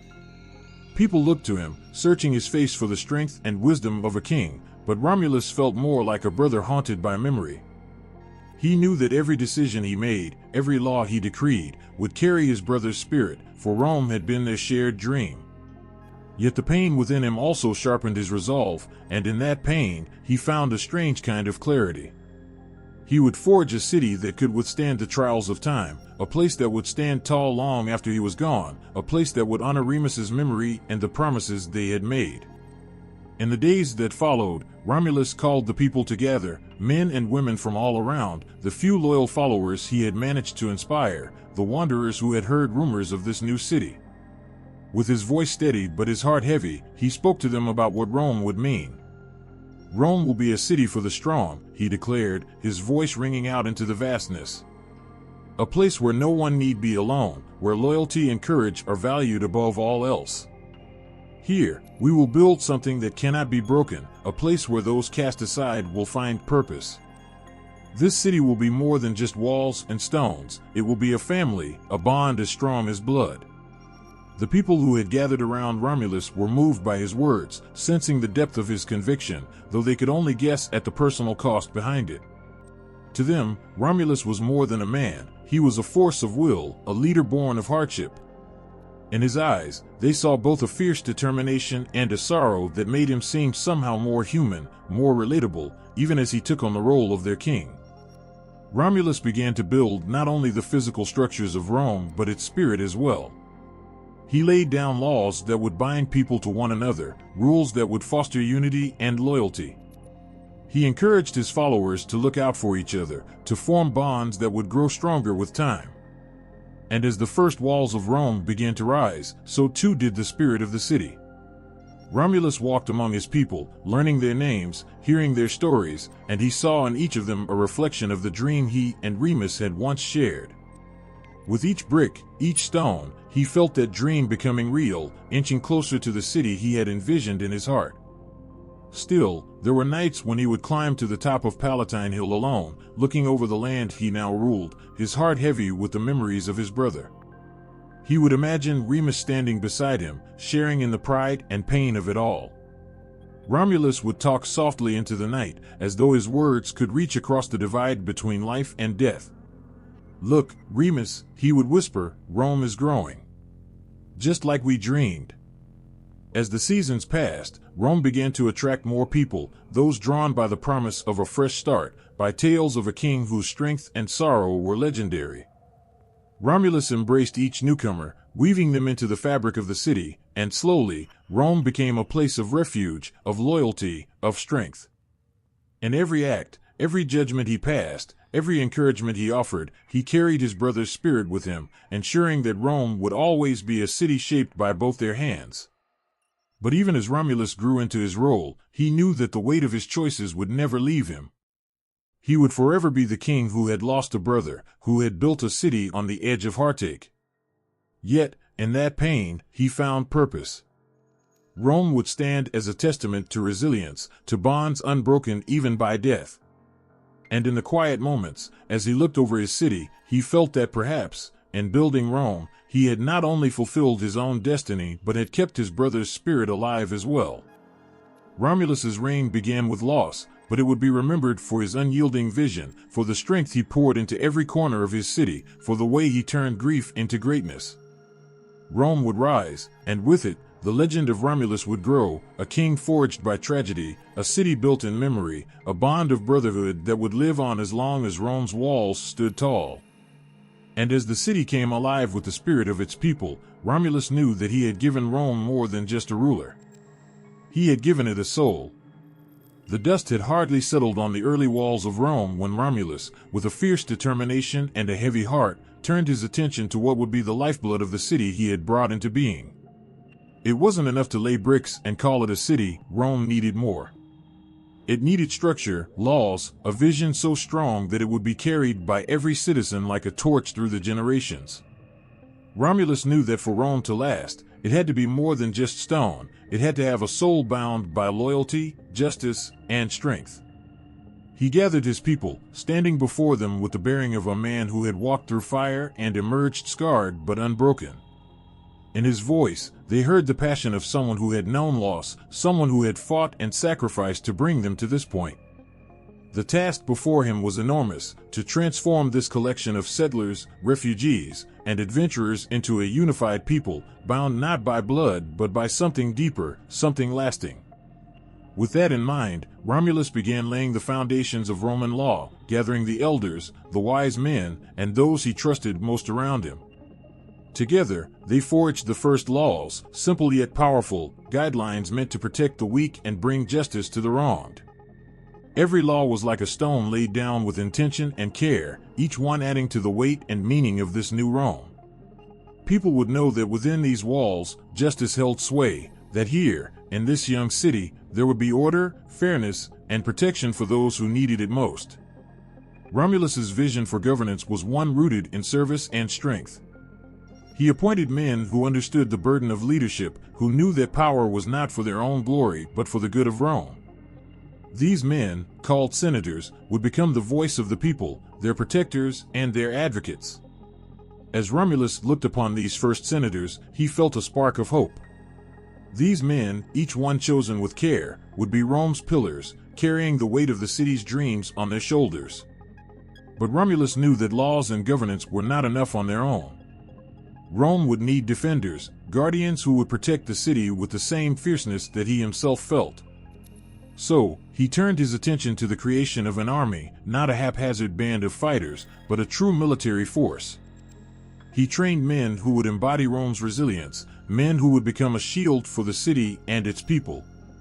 Every soldier was taught to fight not just with skill, but with loyalty, understanding that they were defending something far greater than themselves. They were protecting their home, their families, their future. The people began to feel it, this fierce spirit of unity, of shared purpose. They no longer saw themselves as individuals merely occupying a plot of land. They were Romans, bound by the principles Romulus had set down, protected by the laws, the governance, and the strength of their own. Romulus's people grew stronger, braver, and the city began to pulse with a quiet yet unshakable pride. The heart of Rome's governance lay in its justice. Romulus decreed that Rome would be a place where each citizen could expect fairness. Petty disputes were settled not by vengeance or brute force, but through reasoned arguments, with elders weighing each case carefully. The people soon understood that this was no ordinary city. Here, in Rome, there was dignity in the law. The poorest man, the humblest woman, all had a place in Romulus's vision. They knew that here, their voices would be heard. And yet, Rome was young, its foundations fragile.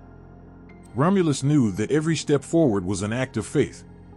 His people trusted him, believed in him, but he knew that trust had to be earned again and again.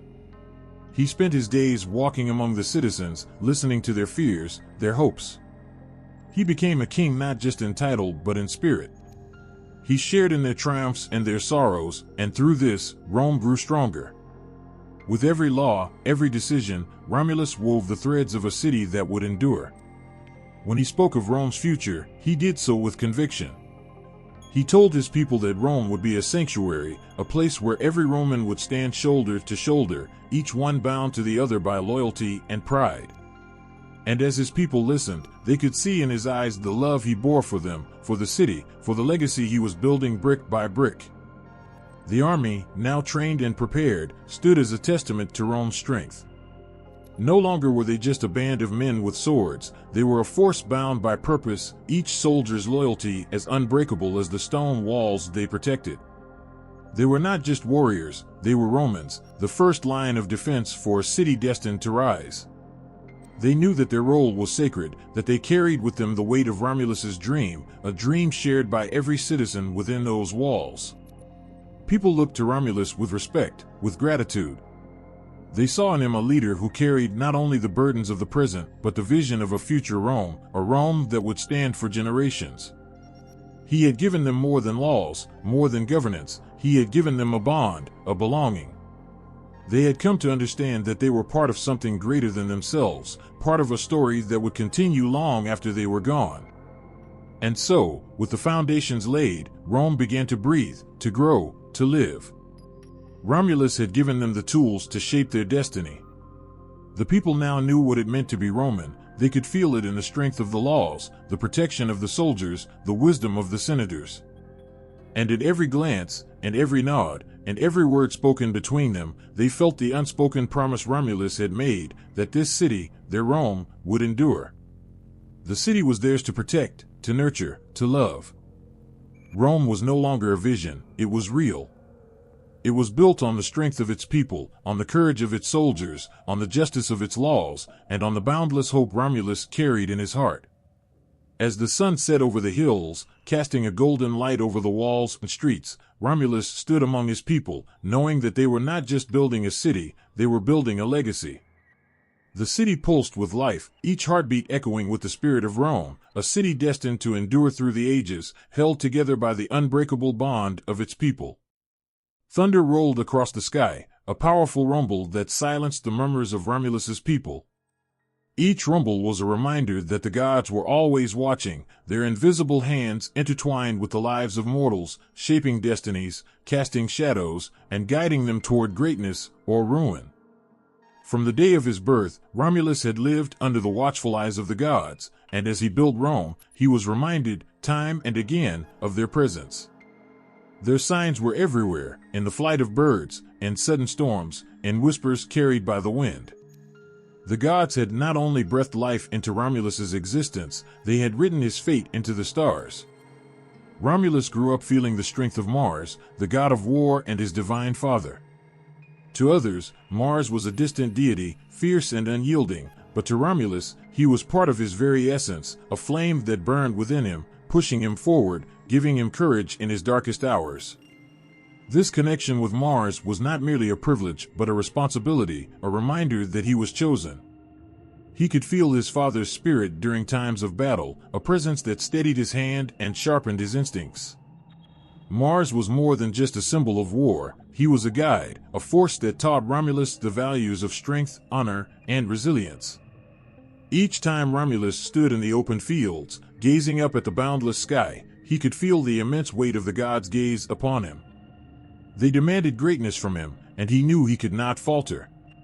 Omens and signs were woven into the fabric of Roman life, and Romulus learned to read them with reverence, aware that even the smallest sign could be a message from the heavens. To ignore them would be to tempt fate itself, a risk he could not afford to take. In Rome, divine favor was everything. For Romulus's people, the gods were not distant myths, but real forces, ever present in their lives, offering blessings or unleashing curses. Each morning, the citizens would glance skyward, hopeful for a sign that their deeds were pleasing to the gods, that their prayers were heard. When the wind shifted unexpectedly, when an eagle soared above the hills, they believed the gods were speaking to them. It gave them courage, knowing that they were not alone in this young city. They were watched, protected, guided by powers far beyond human understanding. As Rome's leader, Romulus knew his bond with the gods must remain strong, his devotion unwavering. With each decision, he sought their counsel, opening his heart to the whispers of the divine. Before battles, he prayed to Mars, offering sacrifices to honor his father and pleading for victory. Every act of leadership was done with an awareness that he was being tested, measured by standards beyond human comprehension. The people watched him, aware that he carried the gods' favor, and they believed his success was a sign that Rome was blessed, destined for greatness.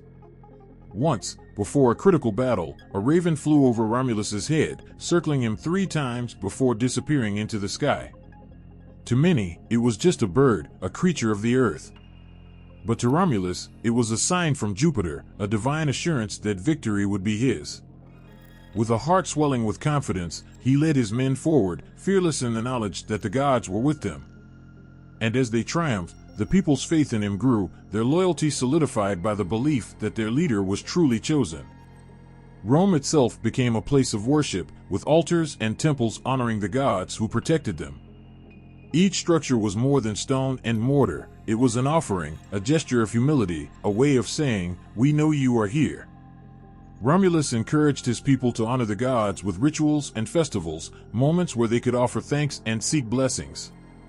He knew that for Rome to flourish, the gods must always feel welcomed, respected, revered.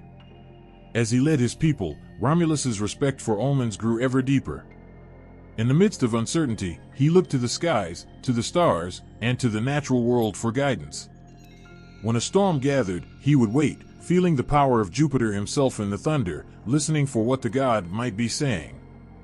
The gods communicated through nature, through the rise of the sun and the fall of night, and Romulus had learned to read their messages with care.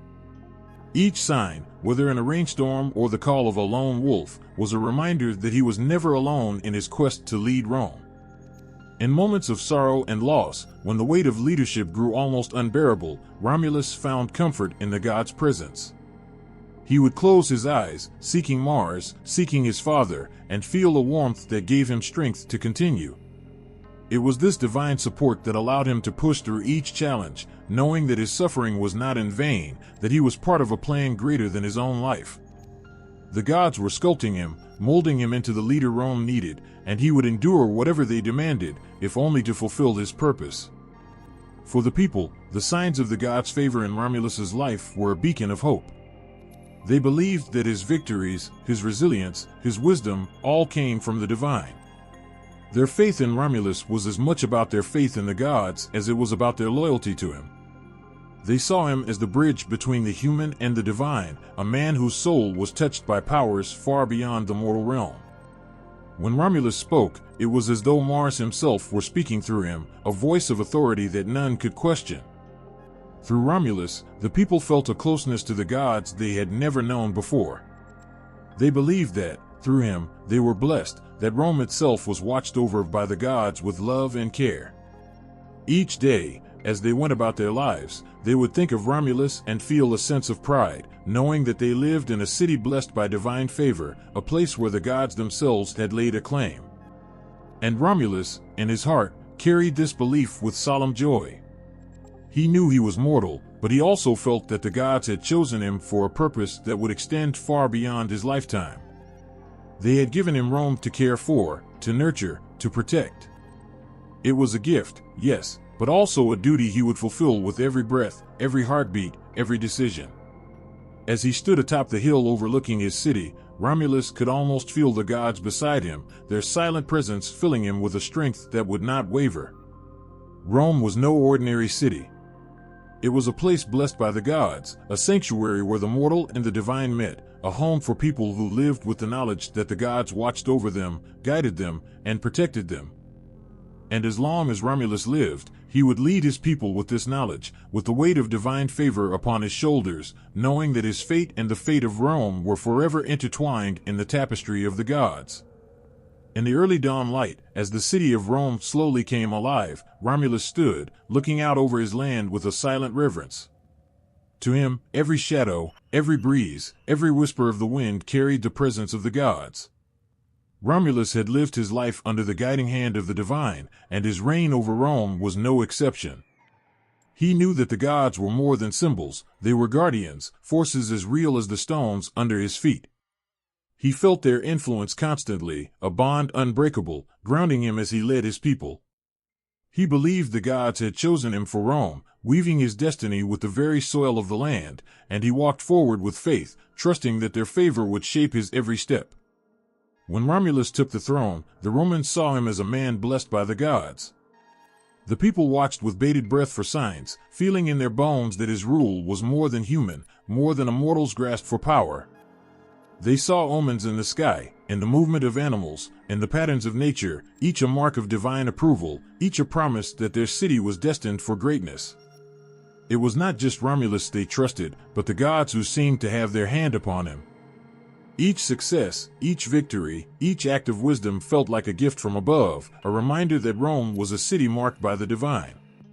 To Romulus, omens were sacred. He remembered how, as a young man, he'd watched the flight of birds to understand what path to take. He could still feel the thrill, the overwhelming awe, the moment he realized the gods were guiding him. With every major decision, he continued to turn to these signs, seeking divine whispers to steady his hand. He listened with a humility that only those truly touched by the divine could feel, aware that his own understanding was limited, his view too narrow. He sought the guidance of Mars, his father, and of Jupiter, king of all gods, seeking assurance that his path was righteous. There were times when Romulus's faith in the gods was all he had.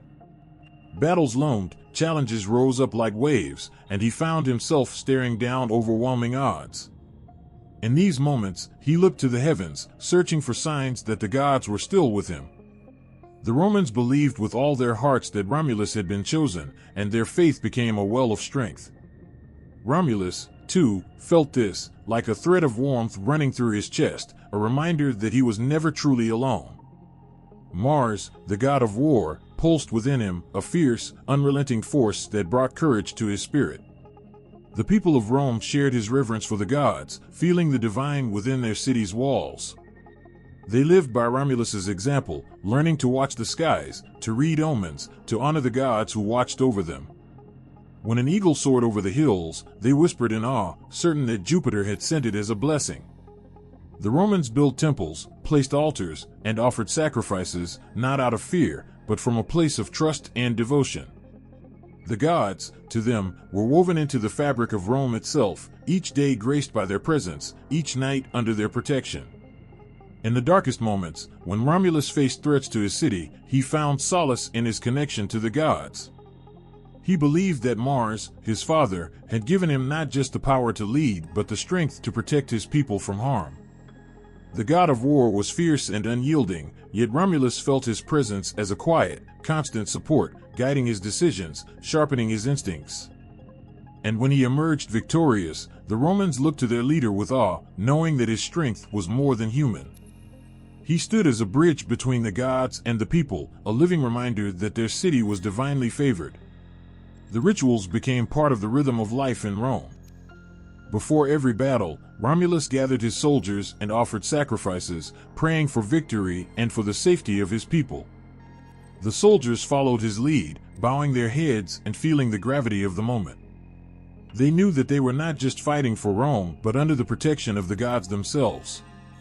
Romulus carried the prayers of his people into battle, feeling Mars by his side, every step a testament to his trust in the divine. Each victory was a reassurance that the gods were with them, that Rome was not just a city, it was a promise of something greater. For Romulus, this connection was not a duty but a bond of love and respect. He felt gratitude with every breath, aware that his life, his rule, was a gift from the gods. He honored them by serving his people, by protecting the city they had entrusted to him. Every act of kindness, every decision made in wisdom, every step taken with courage was a form of worship, a way of saying, "I am yours." The gods did not just rule the heavens, they ruled his heart, and he led with a devotion as fierce as his love for Rome. As Romulus walked the streets of Rome, he could feel the power of the gods in the very stones beneath his feet. The people sensed it, too, gazing at him with reverence, believing that they were part of something divine. Rome was no ordinary city. It was a place where the gods walked among them, guiding, protecting, and blessing. And under Romulus, this young city grew not just in size, but in spirit, its people bound together by a faith that burned bright and true. Romulus was more than a king. He was a chosen one, a vessel for the gods' will, a leader who carried the weight of divine favor. And as he gazed over his city, he could almost feel Mars and Jupiter beside him, their silent approval a steady comfort. This faith became the heart of Rome, a lifeline that gave the people strength and courage to endure all challenges. It was this unbreakable bond with the gods that defined Rome, a city forever blessed by divine hands. In those early days of Rome, the city was like a young tree, strong and growing, but it needed roots to truly flourish. The men of Rome, fierce, loyal, ready to defend their land with every breath, had carved out a place in the world, but the city felt incomplete. They had homes, fields, walls for protection, and Romulus to guide them, but they were missing something essential, something that would make Rome whole. They had no families to call their own, no wives to share in their struggles, no children to pass their legacy down to. The emptiness weighed heavily on the people, gnawing at them as they looked into a future without hope for new life. Romulus understood this need deeply. He could see it in the eyes of his people, the longing and the fear that all their efforts, all their battles, might be for nothing if they couldn't give Rome a lasting legacy. The young men, who had fought bravely to protect their city, yearned for love, companionship, and the hope of children who would one day run in the streets they had built. Without families, Rome could not survive. It was a thought that filled every heart with a quiet, aching desperation. Romulus tried to seek out alliances with neighboring tribes, hoping they would understand this need and agree to bond with Rome through marriage. But the answer was always the same, a cold refusal. The neighboring cities saw Rome as a threat, a city built by men with nothing to lose, a city that had already proven its strength and independence. The other tribes, proud and protective of their own people, did not trust this rising city. They refused to give their daughters to the men of Rome, fearing what these alliances might mean for their own lands and power. The people of Rome grew despondent. Their hopes for family and future seemed to slip further away each day, leaving behind a void that no amount of strength or courage could fill. Romulus, feeling the weight of his people's despair, was torn. He knew that without women to share their lives and futures, the very heart of Rome would falter. Driven by the need to protect his people and give them a chance for happiness and fulfillment, Romulus made a decision, one that would change the course of Rome forever. In a solemn moment, Romulus reached out to the Sabine people, inviting them to a grand festival in honor of Neptune. The invitation was open to all, and the Sabines, unsuspecting of any ulterior motives, accepted. They came in their numbers, bringing their daughters, sisters, and wives, ready to celebrate and share in the joy of the occasion. The air was alive with music, laughter, and the sounds of celebration as both Romans and Sabines gathered in harmony. For a brief moment, there was a glimmer of peace, a shared humanity that stretched beyond boundaries and rivalries. But beneath the laughter and festivities, Romulus and his men waited with bated breath, hearts pounding with a sense of inevitability. At a signal, the joy turned into chaos as the Romans seized the Sabine women, sweeping them away from their families, clutching them tightly as the women cried out in fear and despair. The scene was one of heartbreak, a moment frozen in time where joy had turned to sorrow in an instant. The women's screams filled the air, their tears mingling with the dust, each cry a painful echo in the hearts of those who took them. The Sabine men, helpless and filled with rage, watched as their daughters and sisters were taken from them. But the Romans, though resolute, were not without their own torment. They had taken these women not out of cruelty, but out of a desperate need to preserve their city, to give it life and future. In their hearts, they hoped that these women would come to understand, would find a place of belonging among them. But for now, the weight of their actions hung over them like a shadow, a reminder of the cost of survival. Days passed, and the Sabine women, heartbroken and lost, remained in their new homes among the Romans. At first, they wept in silence, mourning the families they had left behind, the lives that had been ripped away from them. The Romans tried to ease their pain, treating them with respect and gentleness, trying to show them that, despite the terrible way they had been taken, they would be cherished here. Slowly, as days turned into weeks, the women began to see the sincerity in the eyes of these men, to understand the depth of the emptiness that had driven them to such desperate measures. Some of the women softened, feeling the weight of the Romans' sorrow and seeing the honesty in their desire to build a life together. They began to settle into their new lives, to build families and homes in a place that, though born of pain, had grown into something meaningful.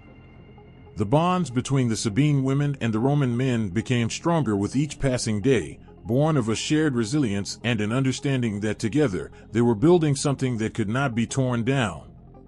And yet, the sorrow of their abduction would not be erased. It lingered in the air, a painful memory that the Sabine women carried with them. But their strength was remarkable, and over time, they forged new paths, finding strength in the unity they were creating, and the families that grew from their sacrifice. They became the mothers of Rome, the heart of the city, the ones who brought love and life to a place that had once been defined only by strength and survival. When the Sabine men finally returned to take back their daughters, prepared for battle, it was the Sabine women themselves who stood between the two armies, pleading for peace. They had come to care for their new husbands, for the families they had created, and could not bear to see bloodshed between the people they loved. In that moment, the women's courage and resilience became the bond that would forever unite the Romans and the Sabines. They were no longer divided by blood or history, but were one people, bound together by the sacrifices and strength of the women who stood at the heart of Rome. From then on, the story of the Sabine women lived on in the hearts of the Romans. They were more than wives and mothers, they were symbols of resilience, of courage, of love found in the face of unimaginable sorrow.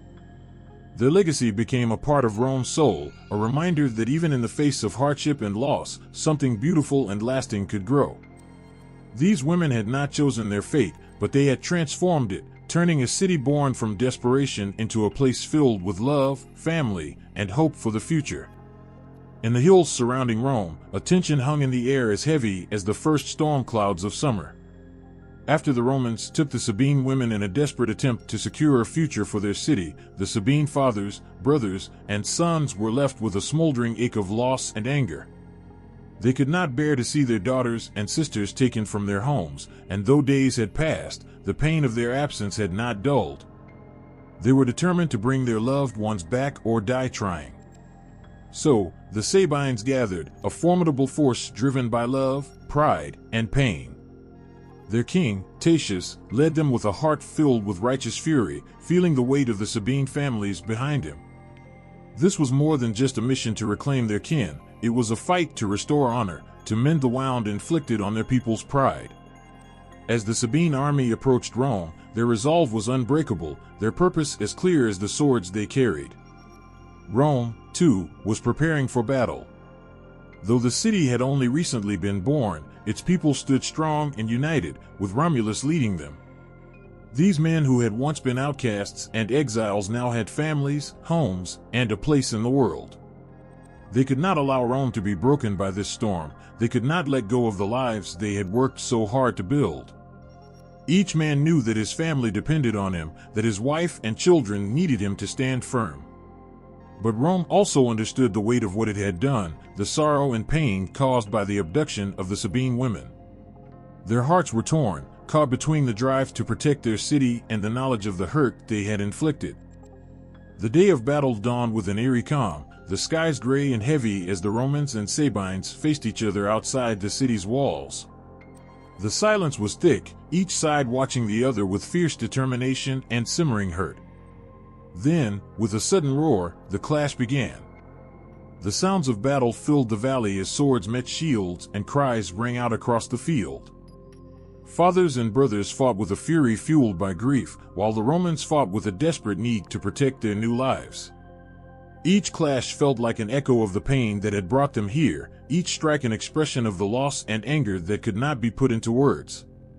And then, amidst the chaos, a remarkable sight appeared. A group of women, the Sabine women, walked onto the battlefield, placing themselves between the two armies. Their faces were resolute, their steps steady, though their hearts must have trembled. They knew the battle raging around them was for their sakes, but they could not bear to see the people they loved tearing each other apart. These women, torn from their families but now woven into the lives of the Romans, carried a plea in their hearts that was stronger than any weapon on that field. With arms outstretched, they begged their fathers and brothers to lay down their swords, to end the bloodshed before it destroyed everything. The battlefield grew silent as their voices carried across the field, clear and unwavering. They were no longer just Sabines or Romans, they were daughters, sisters, and wives. Their voices, heavy with the weight of their loss and love, cut through the hate and hurt that had filled the air. One woman stepped forward, her voice trembling but steady. She spoke of the pain she had felt, of the homes and families she had been forced to leave behind. But she also spoke of the life she had come to know in Rome, the kindness her new husband had shown her, the children she had come to love. She pleaded with her father, her brother, to let go of the anger that was ripping their world apart. "Would you destroy us?" she asked, her eyes full of tears. "Would you make us widows as we try to build our lives in this new city? We cannot bear to lose you all." Her words washed over the battlefield, and slowly, the weapons began to lower. The Sabine men, seeing their daughters and sisters standing there with such strength, felt their hearts soften. They saw in these women the resilience and courage that had carried them through the hardest moments. Slowly, the two sides began to understand that they had more to gain by standing together than by destroying each other. With the urging of the women, Romulus and Tatius approached one another, both men feeling the weight of their actions, both humbled by the strength of the women who had risked everything to stop the violence. They agreed to a peace that would unite the Sabines and Romans as one people. Tatius would rule alongside Romulus, and the two would work together to create a city where all their people could live and thrive.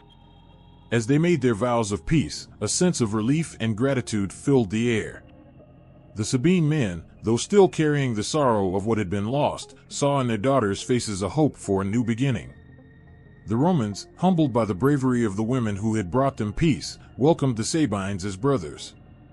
And the women, who had stood firm through loss and hardship, became the true heart of this new Rome, their courage and compassion the foundation on which the city would be built. In the years that followed, the Sabines and Romans lived side by side, and the story of the women who had stopped the war became a cherished part of their shared history. The memory of that day lived on, not as a tale of conflict, but as a testament to the strength of family, to the power of love and unity, even in the face of the greatest sorrows. Rome grew strong, but it never forgot the lesson of that battle. The peace born from the Sabine women's courage was woven into the fabric of the city, a reminder that Rome was a place built not just by warriors, but by those who could see beyond anger and loss to something greater. And in the hearts of its people, Rome became more than just a city, it became a testament to the strength and sacrifice of those who had come before, a place where the memory of that fateful day would live on for generations. As the dust settled over Rome's fields, a new dawn approached. The city, born of survival, courage, and sacrifice, now faced its greatest challenge, finding unity amid differences. Rome had expanded beyond a simple refuge for outcasts, its heartbeat now shared by Sabines, Romans, and others who had arrived from distant lands. And though battlefields once defined their relationship, the city had begun to breathe with a shared purpose, a common hope for a better future. This wasn't just about welcoming people into Rome's boundaries. It was about transforming a diverse, often divided, collection of souls into a family, a people who could stand side by side through hardship and triumph. The Sabine women who had stopped the war had done more than bring peace. They had created a bridge between their kin and their new families. They were symbols of resilience, living proof that love and courage could transcend even the deepest divides. Their presence softened the hearts of their fathers and brothers, and that spirit of compassion rippled through the lives of everyone who called Rome home. Romulus, who once ruled with a warrior's strength, saw this moment as an opportunity to do something extraordinary. The city needed laws that respected every voice, customs that would honor each tribe's traditions while fostering a shared identity. It was no easy task. Ancient wounds and rivalries didn't fade overnight. But Romulus believed that the foundation of Rome could be strengthened by weaving together the beliefs, hopes, and dreams of everyone within its walls. As he walked among the people, Romulus listened. He listened to the Sabine elders, who shared stories of their traditions and values, and to the Romans, who recounted their own journeys of survival and hope. He listened to the skilled craftsmen, the farmers, the warriors, and even the children, each with their own vision of what Rome could become. There was tension, yes, and misunderstandings, days when it felt impossible to unite such diverse minds. But there were also moments of warmth, laughter, and shared understanding, as they all began to realize that they weren't so different after all. And so, piece by piece, Rome became a mosaic, each person adding their own color and strength to its design. The Sabines brought their agricultural expertise, transforming the city's landscapes into fields that flourished with crops, feeding the growing population. Their knowledge of farming merged with the Romans' resilience and resourcefulness, creating a self-sustaining community where every harvest was celebrated as a shared success. The Sabines' reverence for their gods and sacred rituals found a place alongside Roman customs, and in time, their beliefs intertwined, creating a rich tapestry of shared myths and stories that bound the people together in awe and reverence. Each tribe that joined Rome carried something of value. Some brought skills in metalwork, crafting tools and weapons that would protect and build the city. Others brought new methods of governance and conflict resolution, which Romulus welcomed as models for Rome's evolving laws. Some of the tribes were initially reluctant, wary of being consumed by a city whose power and influence seemed to grow with each passing year. But Romulus, inspired by the Sabine women's act of peace, extended his hand in friendship and understanding rather than conquest.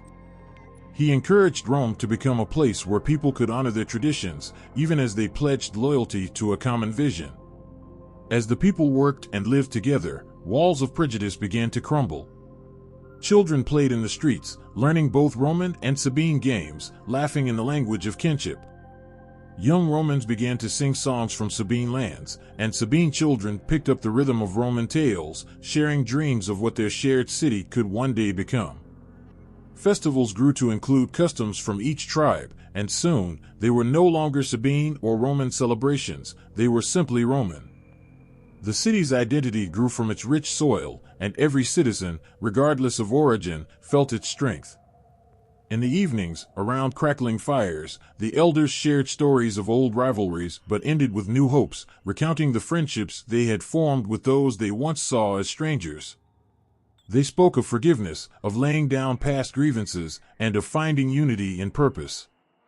Younger generations listened with wide eyes, understanding the weight of these words. The city's legacy was now their own to protect, and they grew up knowing that Rome's greatness came from its people's hearts and the strength they drew from one another. But perhaps the most beautiful change was in the relationships that blossomed among the people. Bonds of loyalty, friendship, and love sprouted between Romans and Sabines, erasing the lines that had once divided them.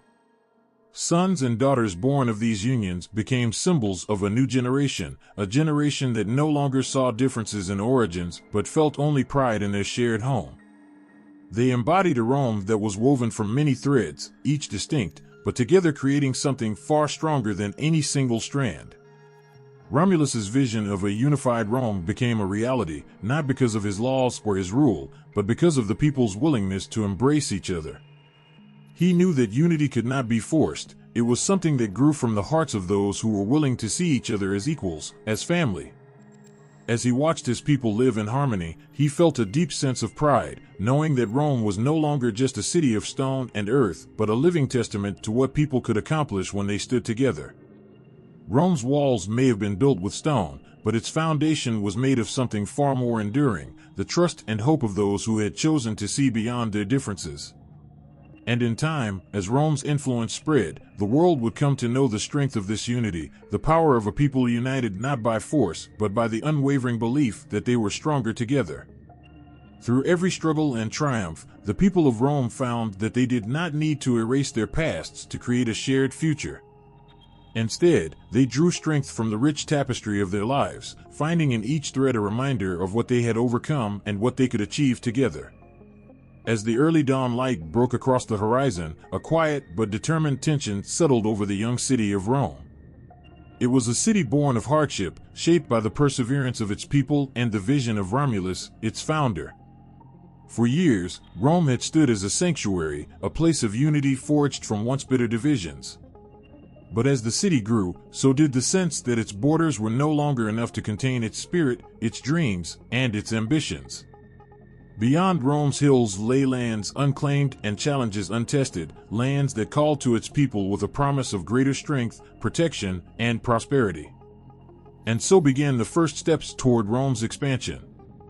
Rome's first campaigns were driven not only by the desire for more territory, but by the need to secure the city's safety and stability. Nearby tribes, eyeing Rome's growth, saw it as both a threat and a temptation. Conflicts had begun to simmer at the borders, and while Rome's citizens longed for peace, they understood that to survive, they had to be strong enough to protect what they had built. Under Romulus's leadership, they prepared themselves, not only to defend their city but to make a stand that would echo far beyond its walls. In the beginning, Rome's warriors were not the disciplined legionaries who would later come to define its military might. They were farmers, craftsmen, shepherds, ordinary men who took up arms to protect their home. They fought not out of a lust for conquest, but from a place of fierce love for Rome and all it represented.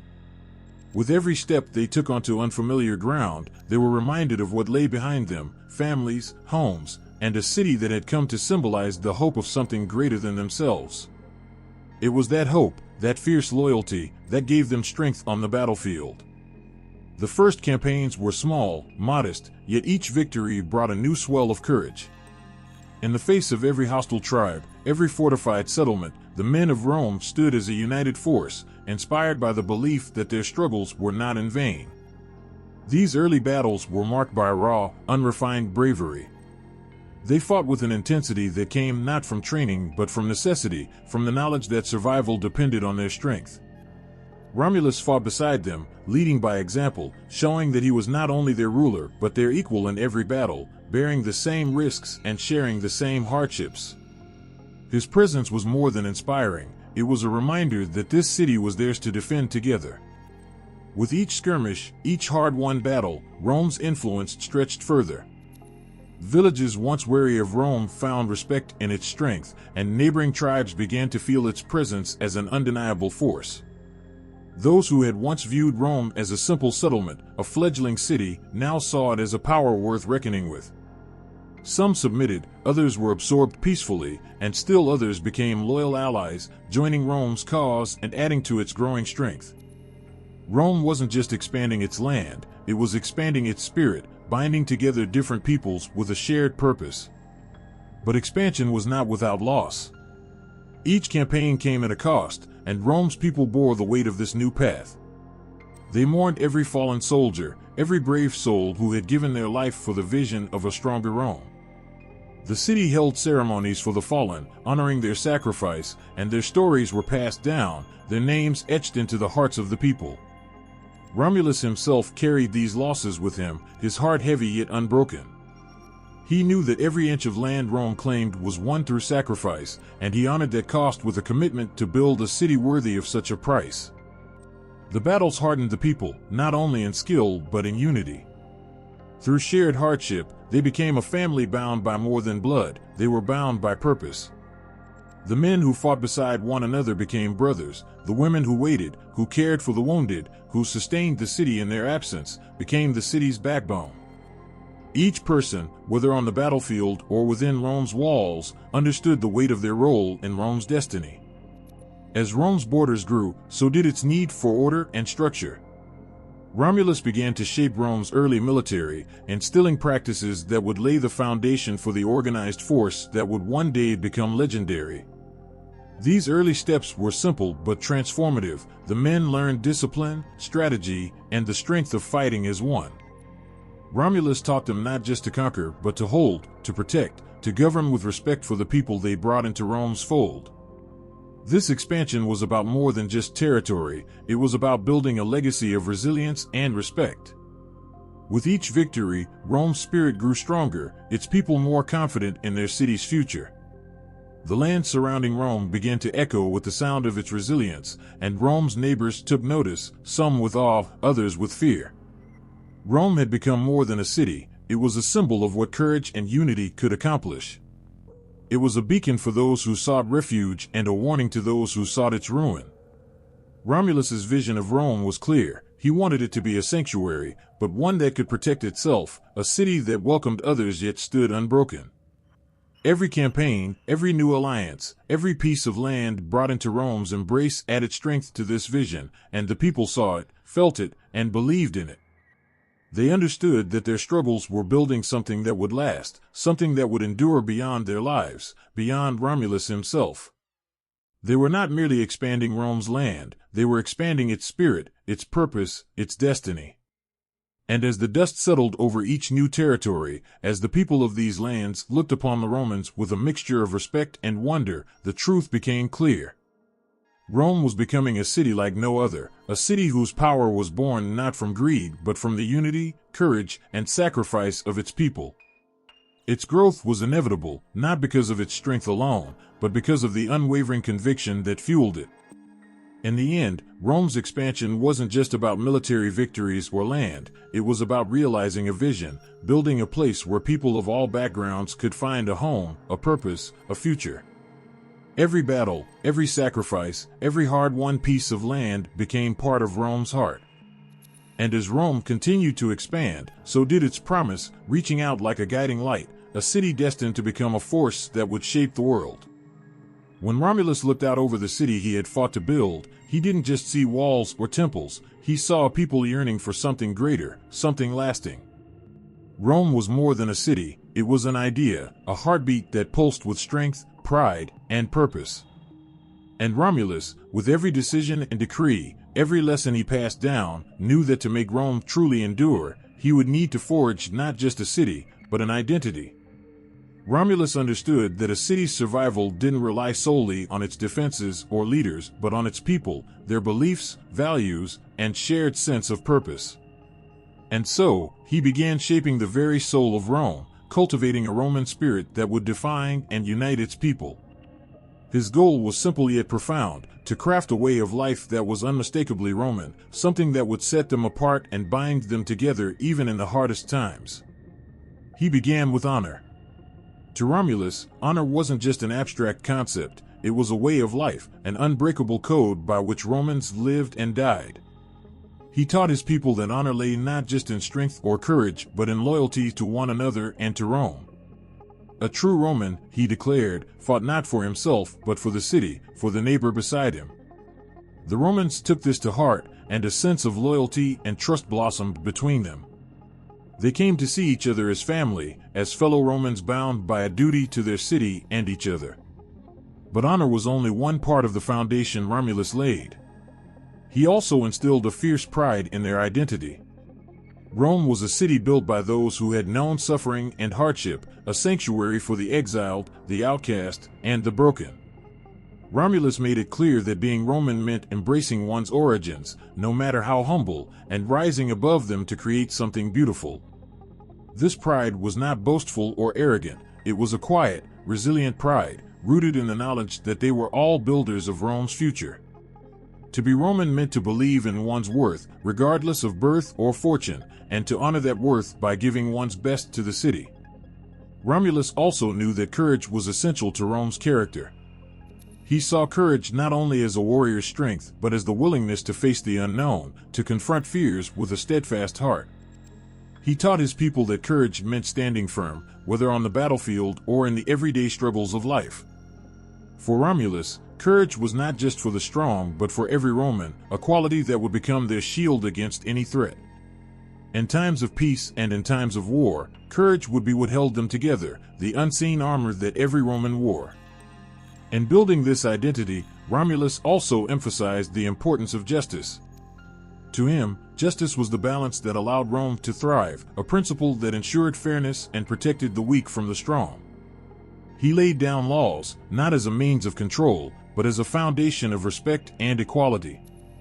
Every Roman, regardless of their status, was accountable to the same laws, and each had a role to play in upholding them. This sense of justice gave Romans a shared trust in one another and in their city. It created an environment where fairness was valued, and people could live without fear of oppression. This commitment to justice became a cornerstone of Roman life, a belief that true power came from integrity, not force. Romulus's vision also celebrated resilience. He reminded his people constantly of Rome's origins, of the trials and sacrifices it had taken to establish their city. He wanted them never to forget the hardships they had endured and the strength they had found within themselves. This resilience became part of Rome's heartbeat, a shared memory that bound the people together in hard times. When they faced setbacks or challenges, they drew strength from that memory, finding courage in the knowledge that they had survived before and would survive again. Through these values, honor, pride, courage, justice, and resilience, Romulus crafted a culture that was unique, one that radiated strength and unity. He knew that these values would set the Romans apart, giving them a common bond and an unshakable sense of purpose. As Romans gathered for festivals, as they shared stories of heroism and sacrifice, they became more than just citizens, they became a family, bound by the ideals Romulus had instilled. Romulus also inspired a respect for tradition. He knew that the stories they told, the rituals they practiced, and the wisdom of their elders were the threads that connected the Romans to their past and would guide them into the future. By valuing tradition, he gave the Romans a sense of continuity, a way to carry their identity forward through generations. He encouraged them to honor their ancestors, to learn from their deeds, and to pass down the lessons they had learned. This respect for tradition gave the people a rootedness, a sense that they were part of something greater than themselves, a legacy that stretched back to the very founding of Rome. At the heart of Roman identity, however, was a shared devotion to the city itself. Romulus taught them that Rome was more than a place, it was an ideal, a source of inspiration and strength. He made them feel that Rome was worth any sacrifice, that in protecting and nurturing it, they were part of something eternal. This devotion became almost sacred to the Romans, a bond that united them even in the face of the greatest challenges.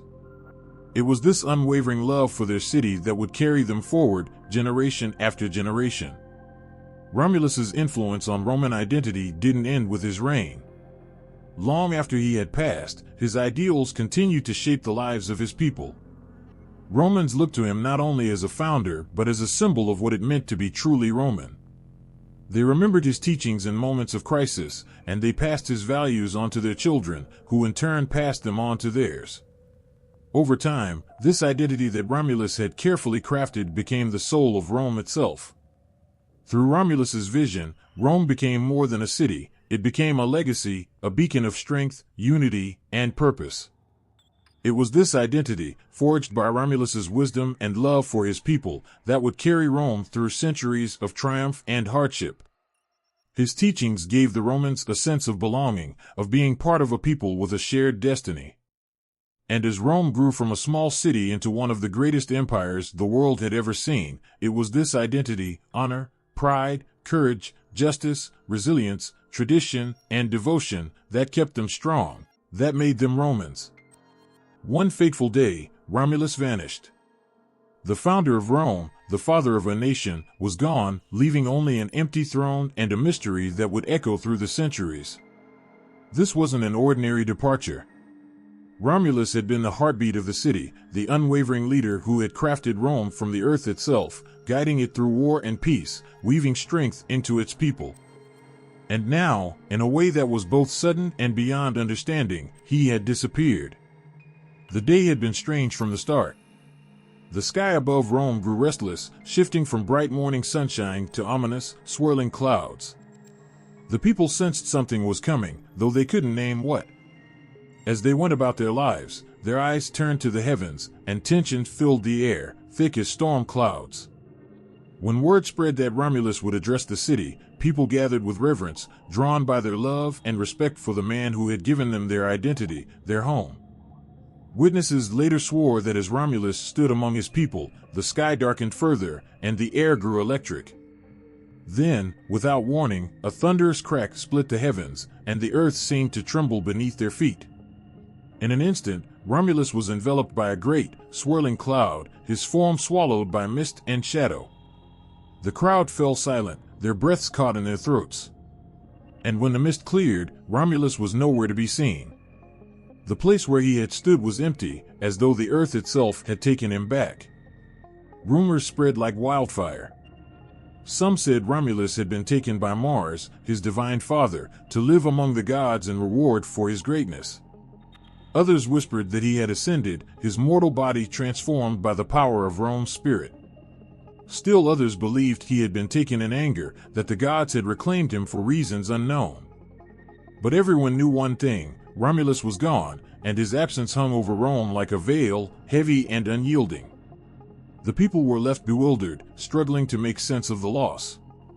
They couldn't reconcile the sudden emptiness where Romulus once stood. For years, they had looked to him as their guide, their protector. He had been more than just a ruler, he was the embodiment of Rome itself. Now, they felt unmoored, as if the very foundation of their city had shifted. Who would lead them now? Who could fill the place of the man who had shaped their hearts, their lives, their very identity? In the days that followed, grief settled over the city. The people mourned in their own ways, some in silence, others openly weeping in the streets. Everywhere, one could hear the whispered tales of Romulus's life, his battles, his wisdom, his love for his people.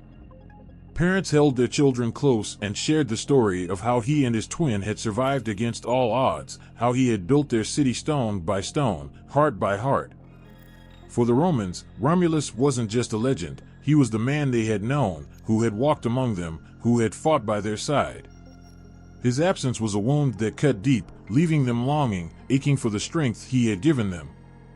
Then, amidst the grief, something remarkable began to happen. The people of Rome started to feel Romulus's presence, not in body, but in spirit. It was as if his soul had woven itself into the city, into every brick, every street, every Roman heart. They began to see signs, moments that felt touched by the divine. A bird soaring high over the city felt like a reminder of Romulus's courage. A sudden, unexpected rain after days of drought was seen as his blessing. In every corner of Rome, there were whispers of his spirit, guiding them, inspiring them, comforting them. Gradually, Romulus became more than just a memory. He became a symbol, a presence that transcended mortal life. The people came to believe that Romulus hadn't truly left them, that he had become something greater, a guardian watching over them from the heavens. They told stories of how he had ascended as Quirinus, a god who would protect Rome for all time. As Quirinus, Romulus was not just a king who had once ruled, he was an eternal protector, a reminder of their strength and purpose. With this belief, they found solace. Though he was no longer there to lead them in person, Romulus had become immortal in their hearts, a god who would stand with them forever. As the years passed, Romulus's story was woven into Roman lore, becoming a part of the identity he had crafted for his people. His disappearance was remembered not as a loss, but as a transformation. The people came to see his departure as a sign of divine favor, a reassurance that Rome was destined for greatness. They honored him in rituals, calling upon his spirit in times of war and peace, seeking his guidance in moments of uncertainty. Romulus had given them more than a city, he had given them a legacy, a sense of purpose that would endure as long as Rome itself. In time, Romulus's mysterious departure became a cornerstone of Roman pride. They took comfort in the belief that their founder had not died like an ordinary man. He had risen above, taking his place among the gods, watching over the city he had built with his own hands. His disappearance became a story they cherished, a reminder that Rome was protected, loved by the gods themselves. And as long as Rome stood, they believed Romulus would remain with them, his spirit forever entwined with the city he had loved. Through his life and through his mysterious end, Romulus gave his people more than they could have ever asked for. He gave them not only a city but an identity, a shared belief that they were part of something eternal, something divine. And in the silence that followed his disappearance, Rome found its voice, stronger than ever, carrying forward the spirit of their founder, honoring the man who had transformed from a king into a god, from a leader into a legend. It began as a whisper, an idea that could hardly be spoken aloud. Could a man, even a great one, truly become a god? For the Romans, this thought held both awe and fear, yet it seemed to be the only answer that made sense. Romulus had not just disappeared, he had ascended, his mortal bonds released so he could watch over the city he'd built from beyond the heavens. This belief grew quietly at first, but soon it was embraced by everyone in Rome. Their founder, their leader, their king, had become divine. The Romans remembered every step of his life, from his miraculous survival as a babe to the founding of Rome, from his battles to defend the city to the day he vanished into the misty skies. Each moment was woven into their hearts, and the idea that Romulus was more than human began to fill them with pride, hope, and a strange sense of peace. It didn't feel like they were left behind, it felt as though Romulus had simply changed form, rising to an eternal role as protector. After his disappearance, stories started to circulate of sightings, of glimpses of Romulus, not as a ghost, but as a radiant figure, surrounded by an otherworldly light. Farmers claimed to see him at dawn as they worked the fields, his silhouette standing tall against the early morning mist, as if blessing the land. Soldiers, weary from battle, swore they'd felt him guiding their hands, filling them with courage in the darkest hours. Even children in the city would speak of seeing a noble figure watching them from the hills, his presence calming and reassuring. These stories spread like wildfire, and the people began to feel that Romulus was still among them, not as a mortal but as a god. The day came when the high priests could no longer ignore what the people already believed in their hearts. In solemn ceremonies, prayers were offered to Romulus, acknowledging his place among the divine. He was no longer just the first king of Rome, he was now Quirinus, a god who would protect Rome for eternity. Quirinus was a name spoken with reverence and awe, symbolizing strength, resilience, and divine favor. Romulus was no longer just a memory, he had become a guardian deity, a presence that every Roman could feel. In the temples, priests spoke his name with reverence, and his statue was adorned with offerings. People would come to these temples in times of need, their hands clasped tightly, heads bowed as they whispered prayers to Quirinus. They prayed not only for protection but also for the courage to live up to the ideals Romulus had embodied. In their eyes, Romulus had never truly left, he had only transformed. And in that transformation, he became even closer to them, accessible through prayer, worship, and faith. Over time, rituals and festivals were dedicated to Quirinus, each one bringing the people of Rome closer to their founder-turned-god. During these celebrations, they would recount stories of his life, how he had led them, fought for them, sacrificed for them. Families would gather, children listening wide-eyed as their elders spoke of Romulus, the man who had walked among them, who had loved them so deeply that he had ascended to protect them forever. The sound of his name, now divine, became a source of comfort, a symbol of Rome's unbreakable spirit.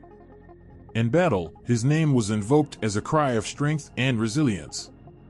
The soldiers would look to the sky, feeling Romulus watching over them, his spirit filling them with courage and unity. In moments of despair, they believed he was there, rallying them from beyond, urging them never to give up, to fight for the city he had built with his own hands. This belief gave them a sense of purpose and pride, knowing that their founder's spirit still guided and protected them. With Romulus as their divine protector, Rome felt indomitable, as if nothing could break the city that had the favor of a god. The Romans didn't see Quirinus as a distant figure in the heavens. They felt he walked among them, an ever-present guide.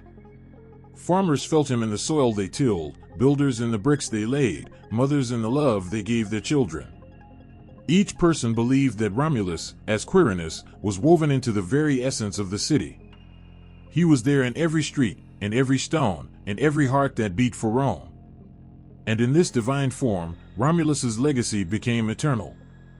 He had not just founded a city, he had created an identity, a sense of purpose and pride that would carry Rome forward through the ages. Every Roman felt his presence, whether they were rich or poor, young or old, noble or humble. The thought of Romulus, watching from above as Quirinus, filled them with a pride that no army could destroy, no hardship could break. He was their god, their protector, the one who would ensure Rome's greatness for all time. As years turned into centuries, this belief only grew stronger. Romulus as Quirinus became a cornerstone of Roman identity, a reminder that their city was protected by a god who understood them, who had once been one of them. And as long as they honored him, they believed Rome would stand, unshaken and eternal. They saw Romulus disappear into the storm, a figure lifted from their world into the unknown. The city fell silent, and then, as whispers began to spread, so did the realization that something extraordinary had happened. Romulus had not simply vanished. The Romans believed he had transcended. He was no longer their mortal king, but something more, something immortal. The founder of Rome, their leader, had become a god. This belief didn't form in a single moment, but grew with a force stronger than the most formidable army. Romulus had shaped every corner of Rome, and his presence was still felt in every stone and every street. The people began to talk of his bravery, his sacrifices, his love for the city, and his journey from an abandoned child to a mighty king. Romulus, their protector, had been taken by the gods, not as a man but as one of their own. He was now Quirinus, the divine guardian of Rome, forever watching over the city he had built. It wasn't long before rumors turned to reverence. Stories circulated that he had appeared to some in visions, cloaked in light, his face calm and radiant. Farmers in the fields at dawn swore they saw him blessing the land. Soldiers, in the dead of night, felt his presence beside them, his spirit fortifying them with courage. Young children, hearing these stories, began to believe that Romulus could appear at any moment, perhaps in the quiet shadows or in the warmth of the sun on a cold morning.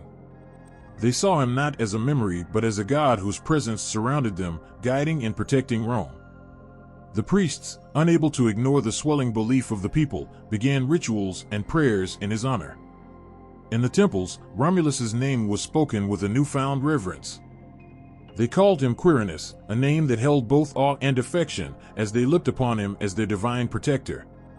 Offerings of fruit, wine, and grain adorned his altars, and the people came with open hearts, asking for his blessings. They sought Quirinus's guidance in their lives, his strength in their battles, and his wisdom in their judgments. In these solemn ceremonies, Romulus became more than a memory. He became a living god who would carry his people forward. Every year, festivals erupted in his honor, gatherings where the air was thick with the joy and gratitude of the people. Families gathered, parents retelling stories of Romulus's valor to wide-eyed children who clung to every word. They spoke of the wolf who had nurtured him, of the battles he had fought, of the city he had raised from dust. These tales turned to hymns and prayers as the people danced and sang his name, each voice a thread in the tapestry of love and devotion that bound them to Quirinus. In times of strife, his name became a rallying cry. When armies clashed on the battlefield, soldiers raised their swords and invoked Quirinus, feeling his strength fill their hearts. They believed he fought alongside them, guiding their hands, steadying their nerves, and fortifying their spirits. His presence was with them in every step, every breath, every swing of the sword. The sight of his statue, shimmering in bronze or carved in stone, filled them with a courage beyond mortal strength. In the face of fear, Romulus, now Quirinus, gave them unshakable conviction that their cause was just and that Rome would prevail. Even in the quiet, everyday lives of the Romans, Quirinus was there. Farmers saw him in the life-giving soil, mothers in the smiles of their children, merchants in the prosperity of their trade. To them, Quirinus was not distant or abstract. He was a part of their lives, a god who understood their struggles and dreams because he had once shared them. Romulus had been human, and that humanity made his divinity feel close, warm, and real. The identity of Rome itself grew to reflect his spirit. They saw themselves as a people protected by their founder, blessed with his favor, destined for greatness. And in honoring him, they honored the values he stood for: courage, resilience, loyalty, and a fierce, unbreakable love for their city. Quirinus was not just the god of Rome, he was the soul of Rome, the heart that beat within its walls, the strength that held its people together. For those who lived in Rome, Quirinus's protection was a birthright. They felt secure under his gaze, knowing that no matter the threat, their city was guarded by a god who loved it as they did. Children grew up hearing of his deeds, his ascension, and the boundless faith the people held in him. He was not an untouchable deity residing in distant heavens. He was woven into the everyday lives of the Romans, a constant presence that guided and uplifted them. In time, Quirinus became a symbol of Rome's eternal spirit. He was more than just a figure in their history. He was a god who lived in their present, his essence imprinted on the soul of the city. The Romans believed that as long as they honored him, Rome would remain unbreakable, forever under the protection of its god and founder. And so, generation after generation, they prayed to Quirinus, offered him their gratitude, and told his story with pride and reverence. Quirinus's memory became a foundation upon which Rome built itself, a reminder that their city had been created by divine will, and its people chosen by the gods. In the heart of every Roman, myths pulsed with life, carrying the wisdom and values that made Rome more than just a city. It was an idea, an identity woven from countless stories of courage, sacrifice, and loyalty. These were not just tales from long ago, they were alive in each citizen, guiding them, whispering to them in moments of decision, and giving them strength in times of doubt. Myths were Rome's compass, shaping the souls of its people, reminding them of the standards they were bound to uphold, and offering them heroes whose lives would forever inspire. The story of Romulus and Remus was more than the origin of Rome. It was a lesson that courage and ambition could turn even the humblest beginnings into greatness. In Romulus, Romans saw what it meant to protect one's people fiercely, to love one's city with an undying fire. His actions became the lens through which Romans viewed loyalty to their homeland, a love so deep that it outlasted the struggles, rivalries, and conflicts they faced. To be Roman was to see oneself as part of a legacy that stretched back to that first humble settlement on the Tiber, bound by a duty to protect and honor the land of one's birth. Each myth carried a message, a reminder of what it meant to belong to this proud lineage. Tales of the Sabine women, for instance, revealed the strength found in unity and the healing power of forgiveness. When Romulus's men, desperate to secure the future of Rome, abducted the Sabine women, it led to a war that could have destroyed the young city. But in a remarkable turn, the women themselves intervened, choosing peace over vengeance, uniting two peoples who might have forever remained enemies. Through them, the Romans learned that strength lay not only in conquest, but in harmony and understanding. The Sabine women became symbols of resilience and compassion, reminding every Roman that reconciliation, even in the most bitter of conflicts, could build bridges stronger than any wall. Romans were bound to honor the gods, and mythology was the sacred thread that held this relationship together. The story of Aeneas, the Trojan prince who journeyed across seas to find a new home in Italy, was a myth that transcended the boundaries of Rome itself. He embodied piety and devotion, always heeding the gods' will, trusting in their guidance even when it led him through hardship. Aeneas taught Romans the sacred duty of obedience to the divine. He showed them that honoring the gods was more than ritual, it was an act of humility, a recognition that human strength was inseparable from divine favor. Each Roman, in paying tribute to the gods, was following in Aeneas's footsteps, keeping alive the pact between Rome and the heavens above. Myths also taught Romans about sacrifice. Horatius Cockles, standing alone on the bridge, fighting to keep the enemy at bay as his comrades dismantled the crossing behind him, was a tale that every Roman child grew up hearing. Horatius's bravery was a reminder that the welfare of Rome was always greater than the life of any single person. In his story, Romans saw what it meant to give oneself completely for the good of the city, to stand fearless in the face of death if it meant the safety of one's people. His courage echoed through generations, a timeless call for every Roman to put the city above themselves, to honor duty over fear. Myths also acted as Rome's moral compass. The tale of Lucretia's tragic fate revealed to Romans the price of honor, the sanctity of personal virtue. Her story reminded Romans that honor was a gift not only to oneself, but to one's family, one's ancestors, and to Rome itself. In Lucretia's unwavering commitment to her own honor, Romans learned that integrity was worth any price, even life itself. Her story was a painful but powerful reminder of the ideals that every Roman was expected to hold dear, ideals that created a society where honor and virtue were cherished above all. The gods themselves were part of Rome's daily life, and through myths, they were approachable, real, both fearsome and kind. Stories of Jupiter's power, Juno's protection, and Minerva's wisdom gave the Romans a pantheon that mirrored the world they lived in, a world where gods could be just but also vengeful, kind but also distant. These tales taught Romans that the gods demanded respect and reverence, but also offered protection to those who lived honorably. By venerating the gods, Romans were reminded of the larger forces that governed the world, forces that could either uplift or humble them. As Rome grew, so did its mythology, and with each story, the ideals of the Roman people were fortified. Legends of triumph in battle, of honor preserved, and of duty fulfilled gave Romans a code to live by. These stories unified them, regardless of wealth or class, under a shared heritage and a common destiny. In battle, on fields far from home, Roman soldiers carried these myths with them, symbols of the city they fought for, reminders of why they stood firm even when the odds were against them. Myths turned every Roman heart into a vessel of the city's values, filling them with the courage and resolve needed to uphold the greatness that Rome demanded. Myths were more than just the past, they were a promise, a vision of what Rome could be if its people remained true to the ideals their stories taught. They reminded Romans that they were part of a story that was still unfolding, that each of them had a role to play in the ongoing saga of Rome. In their myths, they found the courage to dream, the wisdom to act, and the strength to endure. These stories were alive, breathing in every Roman heart, shaping a city that would stand as a beacon of strength, honor, and resilience for centuries to come. Stories of Romulus and Remus, woven deeply into the fabric of Rome's origins, have changed with every generation that has told them. Each telling has carried the hopes, fears, and ideals of the time, reshaping two brothers and their bond into something eternal, timeless. This tale of a kingdom built from nothing by twin brothers has been retold by poets, historians, and storytellers for centuries, each lending their voice to the ancient story, and each whisper of it reaching the hearts of those who needed to believe that courage could change the world.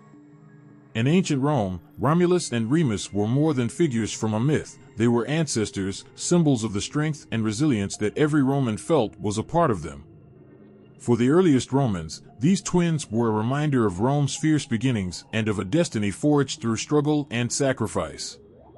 To them, the story wasn't simply a legend to pass down but a source of pride, a reassurance that every citizen of Rome carried within them the same grit and fortitude of those who founded the city.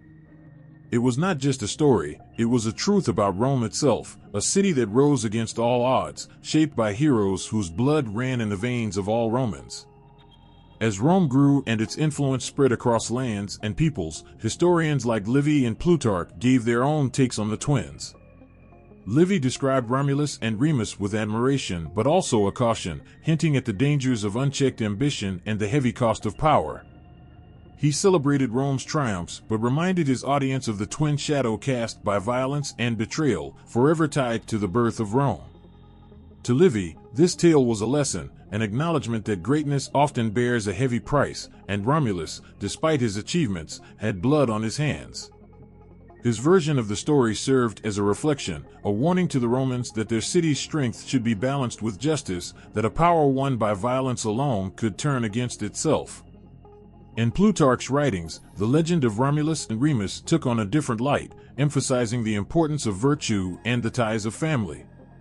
For him, the story showed that greatness does not come without struggle, that Romulus's vision and courage lifted Rome to heights it may have never seen otherwise.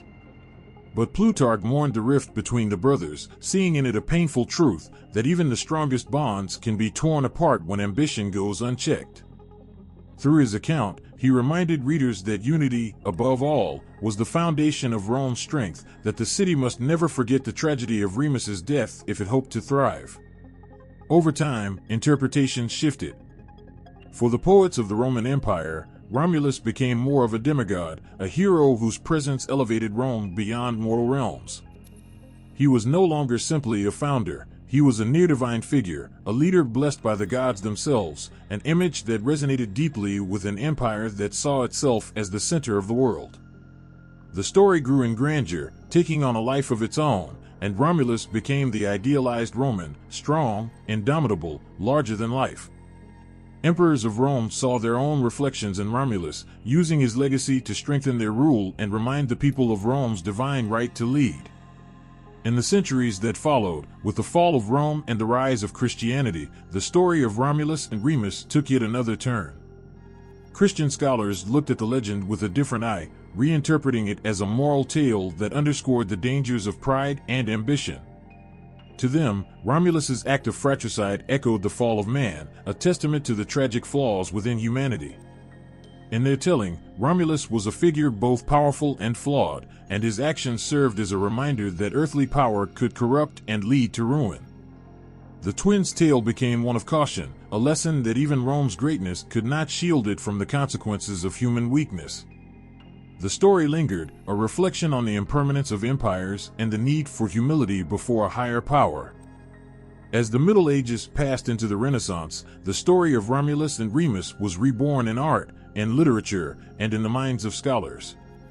The legend of Rome's foundation was retold as a symbol of human potential, of the power of courage and determination. Artists painted the twins suckling from the she-wolf, a symbol of survival against all odds, of a love for life so powerful that it could overcome abandonment, exile, and betrayal. Romulus became a beacon of ambition tempered with wisdom, and his Rome, a city of art, of beauty, and of strength. In Renaissance minds, the twins' tale became a myth of hope, a testament that every hardship, no matter how bleak, could give rise to something magnificent.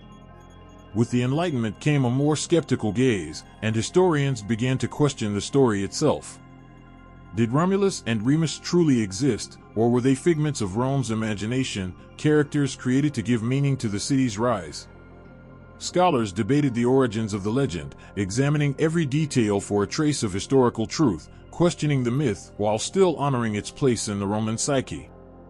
They saw in it a mirror of human desire to find meaning in chaos, to create stories that give us courage, and to believe that even the smallest among us could achieve greatness.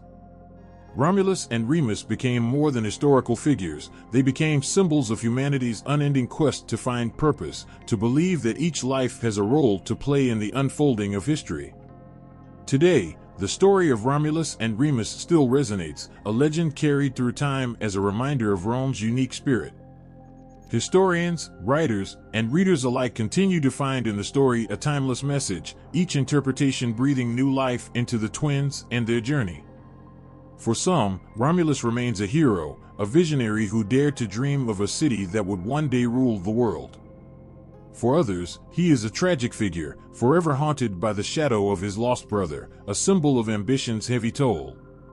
And for many, the story of Romulus and Remus is simply that, a tale of resilience, of courage, and of a bond that, though broken, helped shape the soul of Rome. Through each generation's telling, the story of Romulus and Remus remains alive, as powerful and mysterious as it was centuries ago. It is more than a history, it is a legacy, a memory of a time when two brothers looked out over a wilderness and saw in it the future of a city, a hope that has lasted for millennia. This story has grown, adapted, and changed, yet its core, the courage to build, to endure, and to believe, remains the same, echoing in the heart of every reader who remembers it, who feels in its telling the spirit of Rome, undying and eternal. Beneath the ancient streets of Rome, stories lie waiting, hidden in the very bones of the earth. Digging through layers of stone and soil, archaeologists have uncovered more than just remnants of buildings. They've uncovered memories, whispers of a world that shaped Rome long before it became an empire. These discoveries are glimpses of a time when Rome was just a vision in the minds of a few, a dream of brothers, of wanderers, of a people who believed in destiny. Somewhere under the Palatine Hill, near the banks of the Tiber, fragments of early walls and scattered pottery speak quietly of lives lived in an ancient Rome. These are the pieces of a story that reaches back to the 8th century BCE, around the time Romulus and Remus are said to have founded the city. Walking among these ruins, the presence of something profound hangs in the air, the possibility that here, on this very hill, the heartbeat of Rome first began. Ancient ruins often lead to more questions than answers. While some pieces fit together perfectly, strengthening the story of Rome's legendary founding, others seem to stray from it, leaving haunting gaps and mysteries. Take, for example, the discovery of a deep trench on the Palatine Hill, dating back to Rome's early days. Known as the Pomerium, it's said to mark the sacred boundary that Romulus himself traced as he laid the foundation of Rome. It's a chilling thought, standing at the edge of this ancient line, imagining Romulus, drawing it by hand, marking the space where his city would grow, its future stretching beyond anything he could have known. Even more evocative is the discovery of early burial grounds, predating what we believe to be the founding of Rome. These graves, silent and solemn, show us that life was here long before Rome's myth was born. People had already built a life by the river, gathered their families, honored their dead.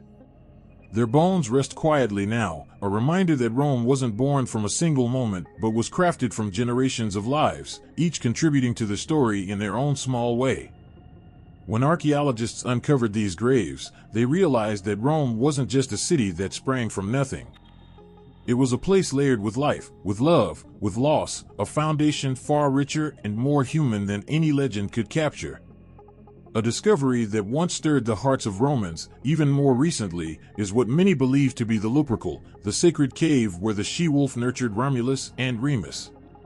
Tucked deep within the Palatine Hill, this grotto feels almost holy, as if stepping inside it could bring you face to face with the ancient spirits of Rome's founders. The cave is adorned with symbols that reach back to Rome's earliest years, and its quiet stillness speaks of something sacred, a sanctuary where myth and reality seem to merge. For those who enter, it feels as if time itself has softened, letting the present and past linger side by side, as if the spirit of the she-wolf might still be found in the shadows, guarding the memory of the twins. Alongside these echoes of the past, however, come discoveries that challenge the very foundation of the legend. For instance, some excavations suggest that Rome may have had multiple settlements, with different groups of people living near the river long before the tale of Romulus and Remus emerged. Evidence of ancient roads, walls, and structures built by people who never knew the names Romulus or Remus suggests that perhaps Rome's origins weren't the vision of a single man or the result of a single story. Instead, it may have been the collective dream of countless souls who settled there over generations, each adding a layer to Rome's beginnings. This discovery feels almost bittersweet. The thought of Rome as a city born not from a hero's vision but from the efforts of countless, nameless people somehow gives it a richer humanity. While Romulus and Remus may give Rome its heart, these people, the forgotten ones, give it soul. They remind us that sometimes, greatness is born not from glory but from the quiet, steady lives of those who live, work, and pass down their dreams.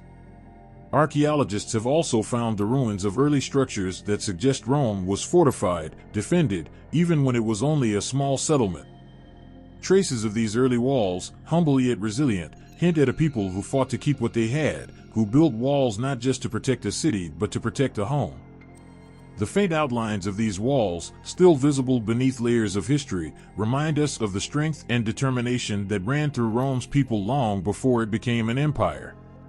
Each stone, each piece of broken pottery, holds the silent courage of those early Romans who believed, despite everything, in a future that would outlast them all. Yet, no discovery has captured the spirit of Rome quite like the foundations of ancient temples. Archaeologists have found what are believed to be early altars, places where Romans worshipped the gods who watched over their lives. These temples remind us of the faith that shaped Rome from its earliest days, the belief that the city's fate was tied not only to the strength of its people but to the favor of the gods. Here, People came to offer their hopes, their fears, their prayers, and their gratitude. In these sacred spaces, you can feel the pulse of a people who saw the divine in the everyday, who believed that their city was more than just earth and stone, that it was blessed, protected, destined. As archaeologists continue to uncover Rome's hidden layers, they bring to light not just artifacts, but pieces of a story that was never written down, that lives only in these fragments of the past. With each new discovery, the myth of Rome grows richer, more complex. The bones, stones, and ancient walls tell us that the city was not born from a single act or a single man, but from the dreams of many, from the hands that built it and the hearts that loved it. It's strange to think that, thousands of years later, we still search for Romulus and Remus, still seek the truth behind the myth. And perhaps that's because Rome's story isn't just its own, it's the story of all people who believe in something greater than themselves, who build with hope, who leave something behind for those who come after. In each piece of pottery, and every stone, Rome whispers to us, reminding us that even the grandest dreams begin with the simplest acts, laying a brick, carving a boundary, telling a story. These discoveries are more than history, they're memories left in the earth, memories of a people who dared to dream that their city, their Rome, would stand forever. Through these artifacts, we hear the echoes of Rome's beginnings, and we feel the timeless heartbeat of a city that, from its very first breath, was meant to endure. In the quiet hush of early morning, the story of Rome begins, a tale so powerful, it has woven itself into the very fabric of Western civilization. Romulus and Remus, born from the passion and vengeance of Mars and nurtured by the fierce loyalty of a she-wolf, gave rise to a city that would shape the world. Their legend carries a weight far beyond their own lives, breathing a sense of destiny and resilience into the generations that followed. This story, which began on the wild banks of the Tiber, continues to ripple across time, stirring hearts and minds even today. Romulus and Remus became more than founders of a city, they became symbols. For centuries, their story has served as a reminder of the power that comes from defiance, unity, and unyielding determination. The legend spread across Europe and beyond, reaching the ears of people in distant lands who saw in these twin brothers a spark that mirrored their own struggles, dreams, and conflicts. To hear their story is to feel that ancient fire, the courage to build, the courage to fight, the courage to believe in something greater than oneself.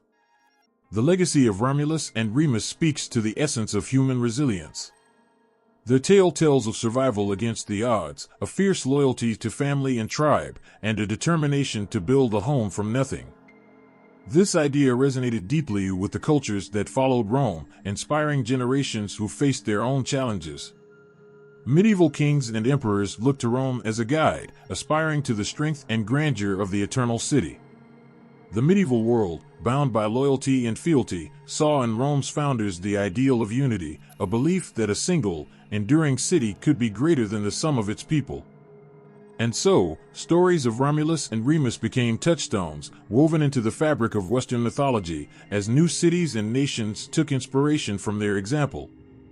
Artists, poets, and philosophers carried Rome's legacy forward, painting and retelling the brothers' story in ways that would endure for centuries. In Renaissance Italy, as scholars rediscovered ancient Roman texts, the story of Romulus and Remus sparked a resurgence of interest in classical ideals.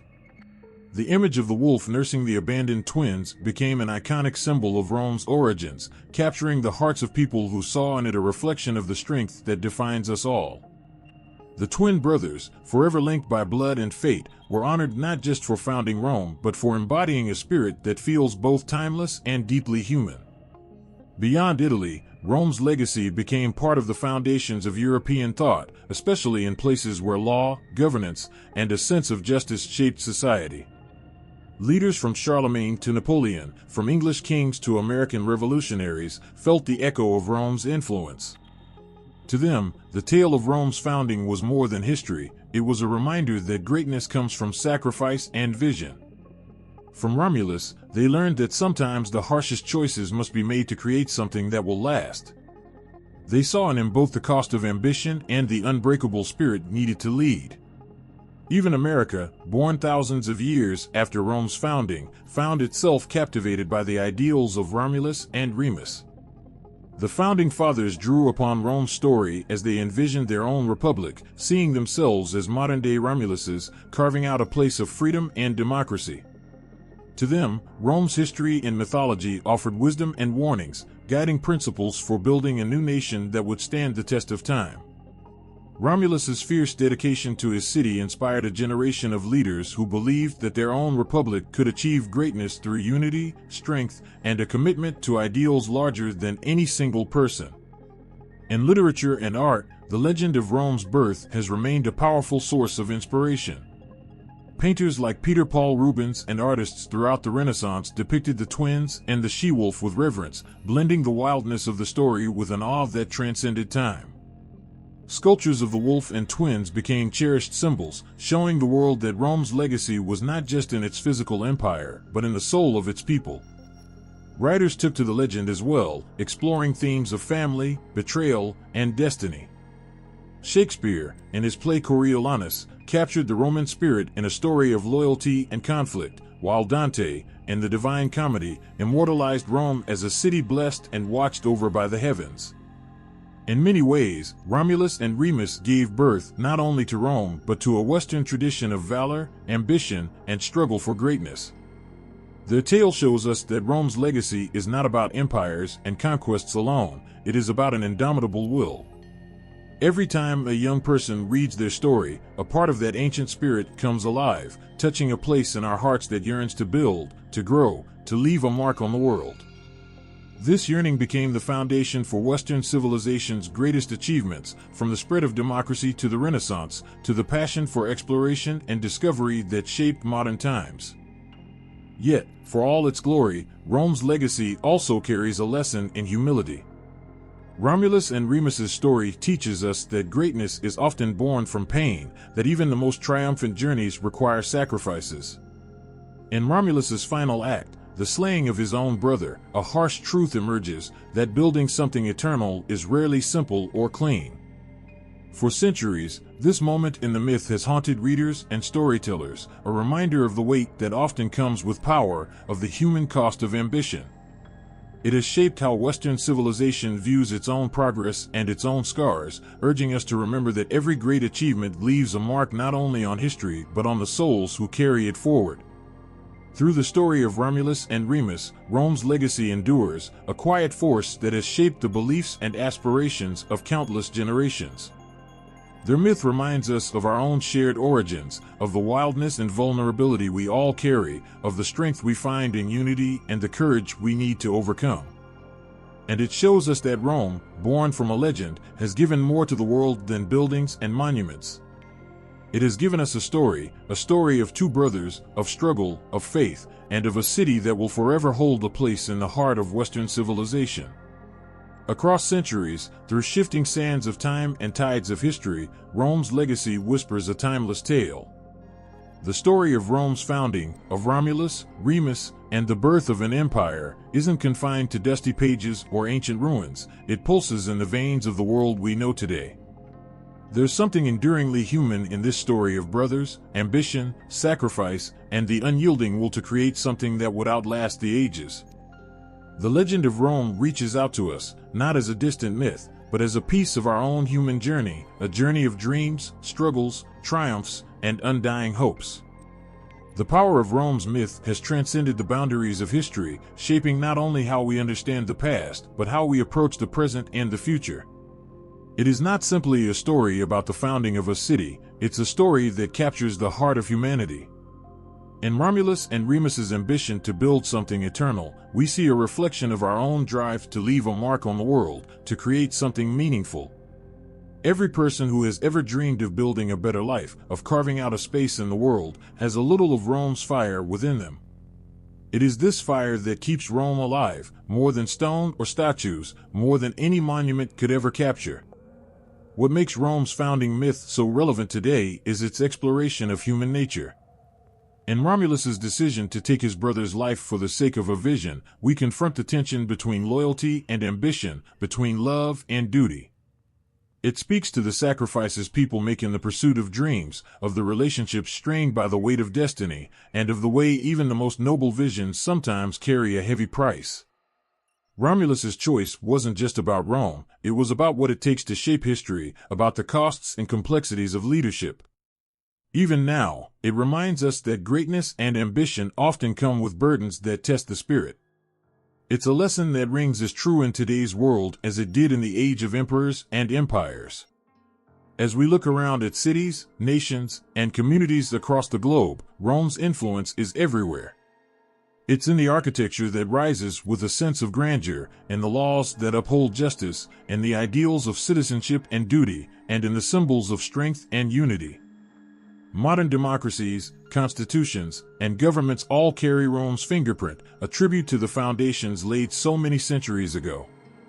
The spirit of Rome lives in the pursuit of justice, in the courage to innovate, and in the belief that a society can and should strive for greatness. Each new generation that reaches for these ideals is, in a way, carrying forward the torch of Romulus, building upon the story that began on the banks of the Tiber. Rome's myth also teaches us about resilience. From its founding, Rome endured, surviving invasions, natural disasters, and internal struggles, only to rise stronger each time. This resilience has inspired countless societies and individuals facing their own battles. In Rome's unwavering will to endure, we find the strength to weather our own storms, to rebuild when all seems lost.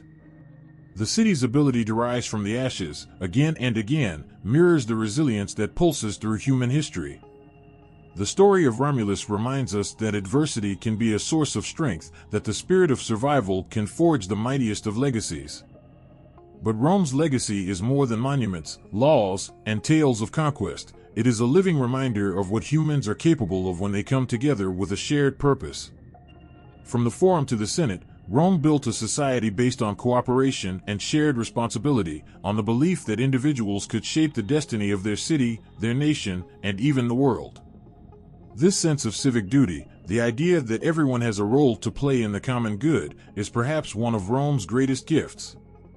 In Romulus's vision of a city that could stand the test of time, we see an invitation to participate in something larger than ourselves, to strive for a unity that transcends personal ambition. Rome's myth has a way of calling to the dreamer in each of us, to the part that longs to be part of something greater. It's a legacy of vision, showing us that from the smallest beginnings, a shepherd's hut, two orphaned twins, a city on a hill, greatness can grow.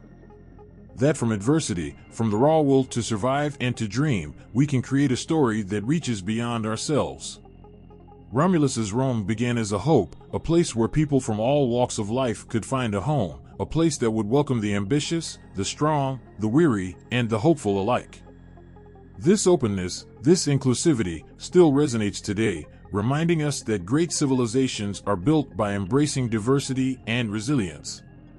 Rome's legacy in the modern world is more than an ancient story, it's a call to honor the virtues that shaped it. The values of courage, unity, sacrifice, and vision that Romulus embodied have been passed down through the ages, inspiring leaders, artists, thinkers, and dreamers across generations. In art and literature, Rome's spirit has lived on, inspiring masterpieces that capture its strength, wisdom, and beauty. Painters, poets, and writers have continued to breathe life into its story, passing down the torch so that Rome's legacy may continue to light our way. Through music, through sculpture, through the written word, Rome endures. This legacy, so ancient yet so present, reminds us that each of us is part of a larger story. Whether we realize it or not, Rome's myth lives on in our lives, in the ways we dream, in the ways we build, in the ways we strive to leave our mark on the world. It teaches us that the journey of a civilization mirrors the journey of each individual, a path filled with hopes, trials, triumphs, and challenges, each step contributing to something larger, something lasting. As we reflect on the myth of Rome, we are invited to consider our own stories, our own legacies, and the ways in which we too might contribute to a world that will outlive us. The story of Rome is a testament to the enduring power of vision, of courage, of resilience. It's a reminder that no matter how much time passes, some stories are too grand, too moving, too vital to be forgotten. They live on, not only because they are retold, but because they speak to a part of the human spirit that yearns for greatness, that believes in the possibility of creating something that will stand the test of time.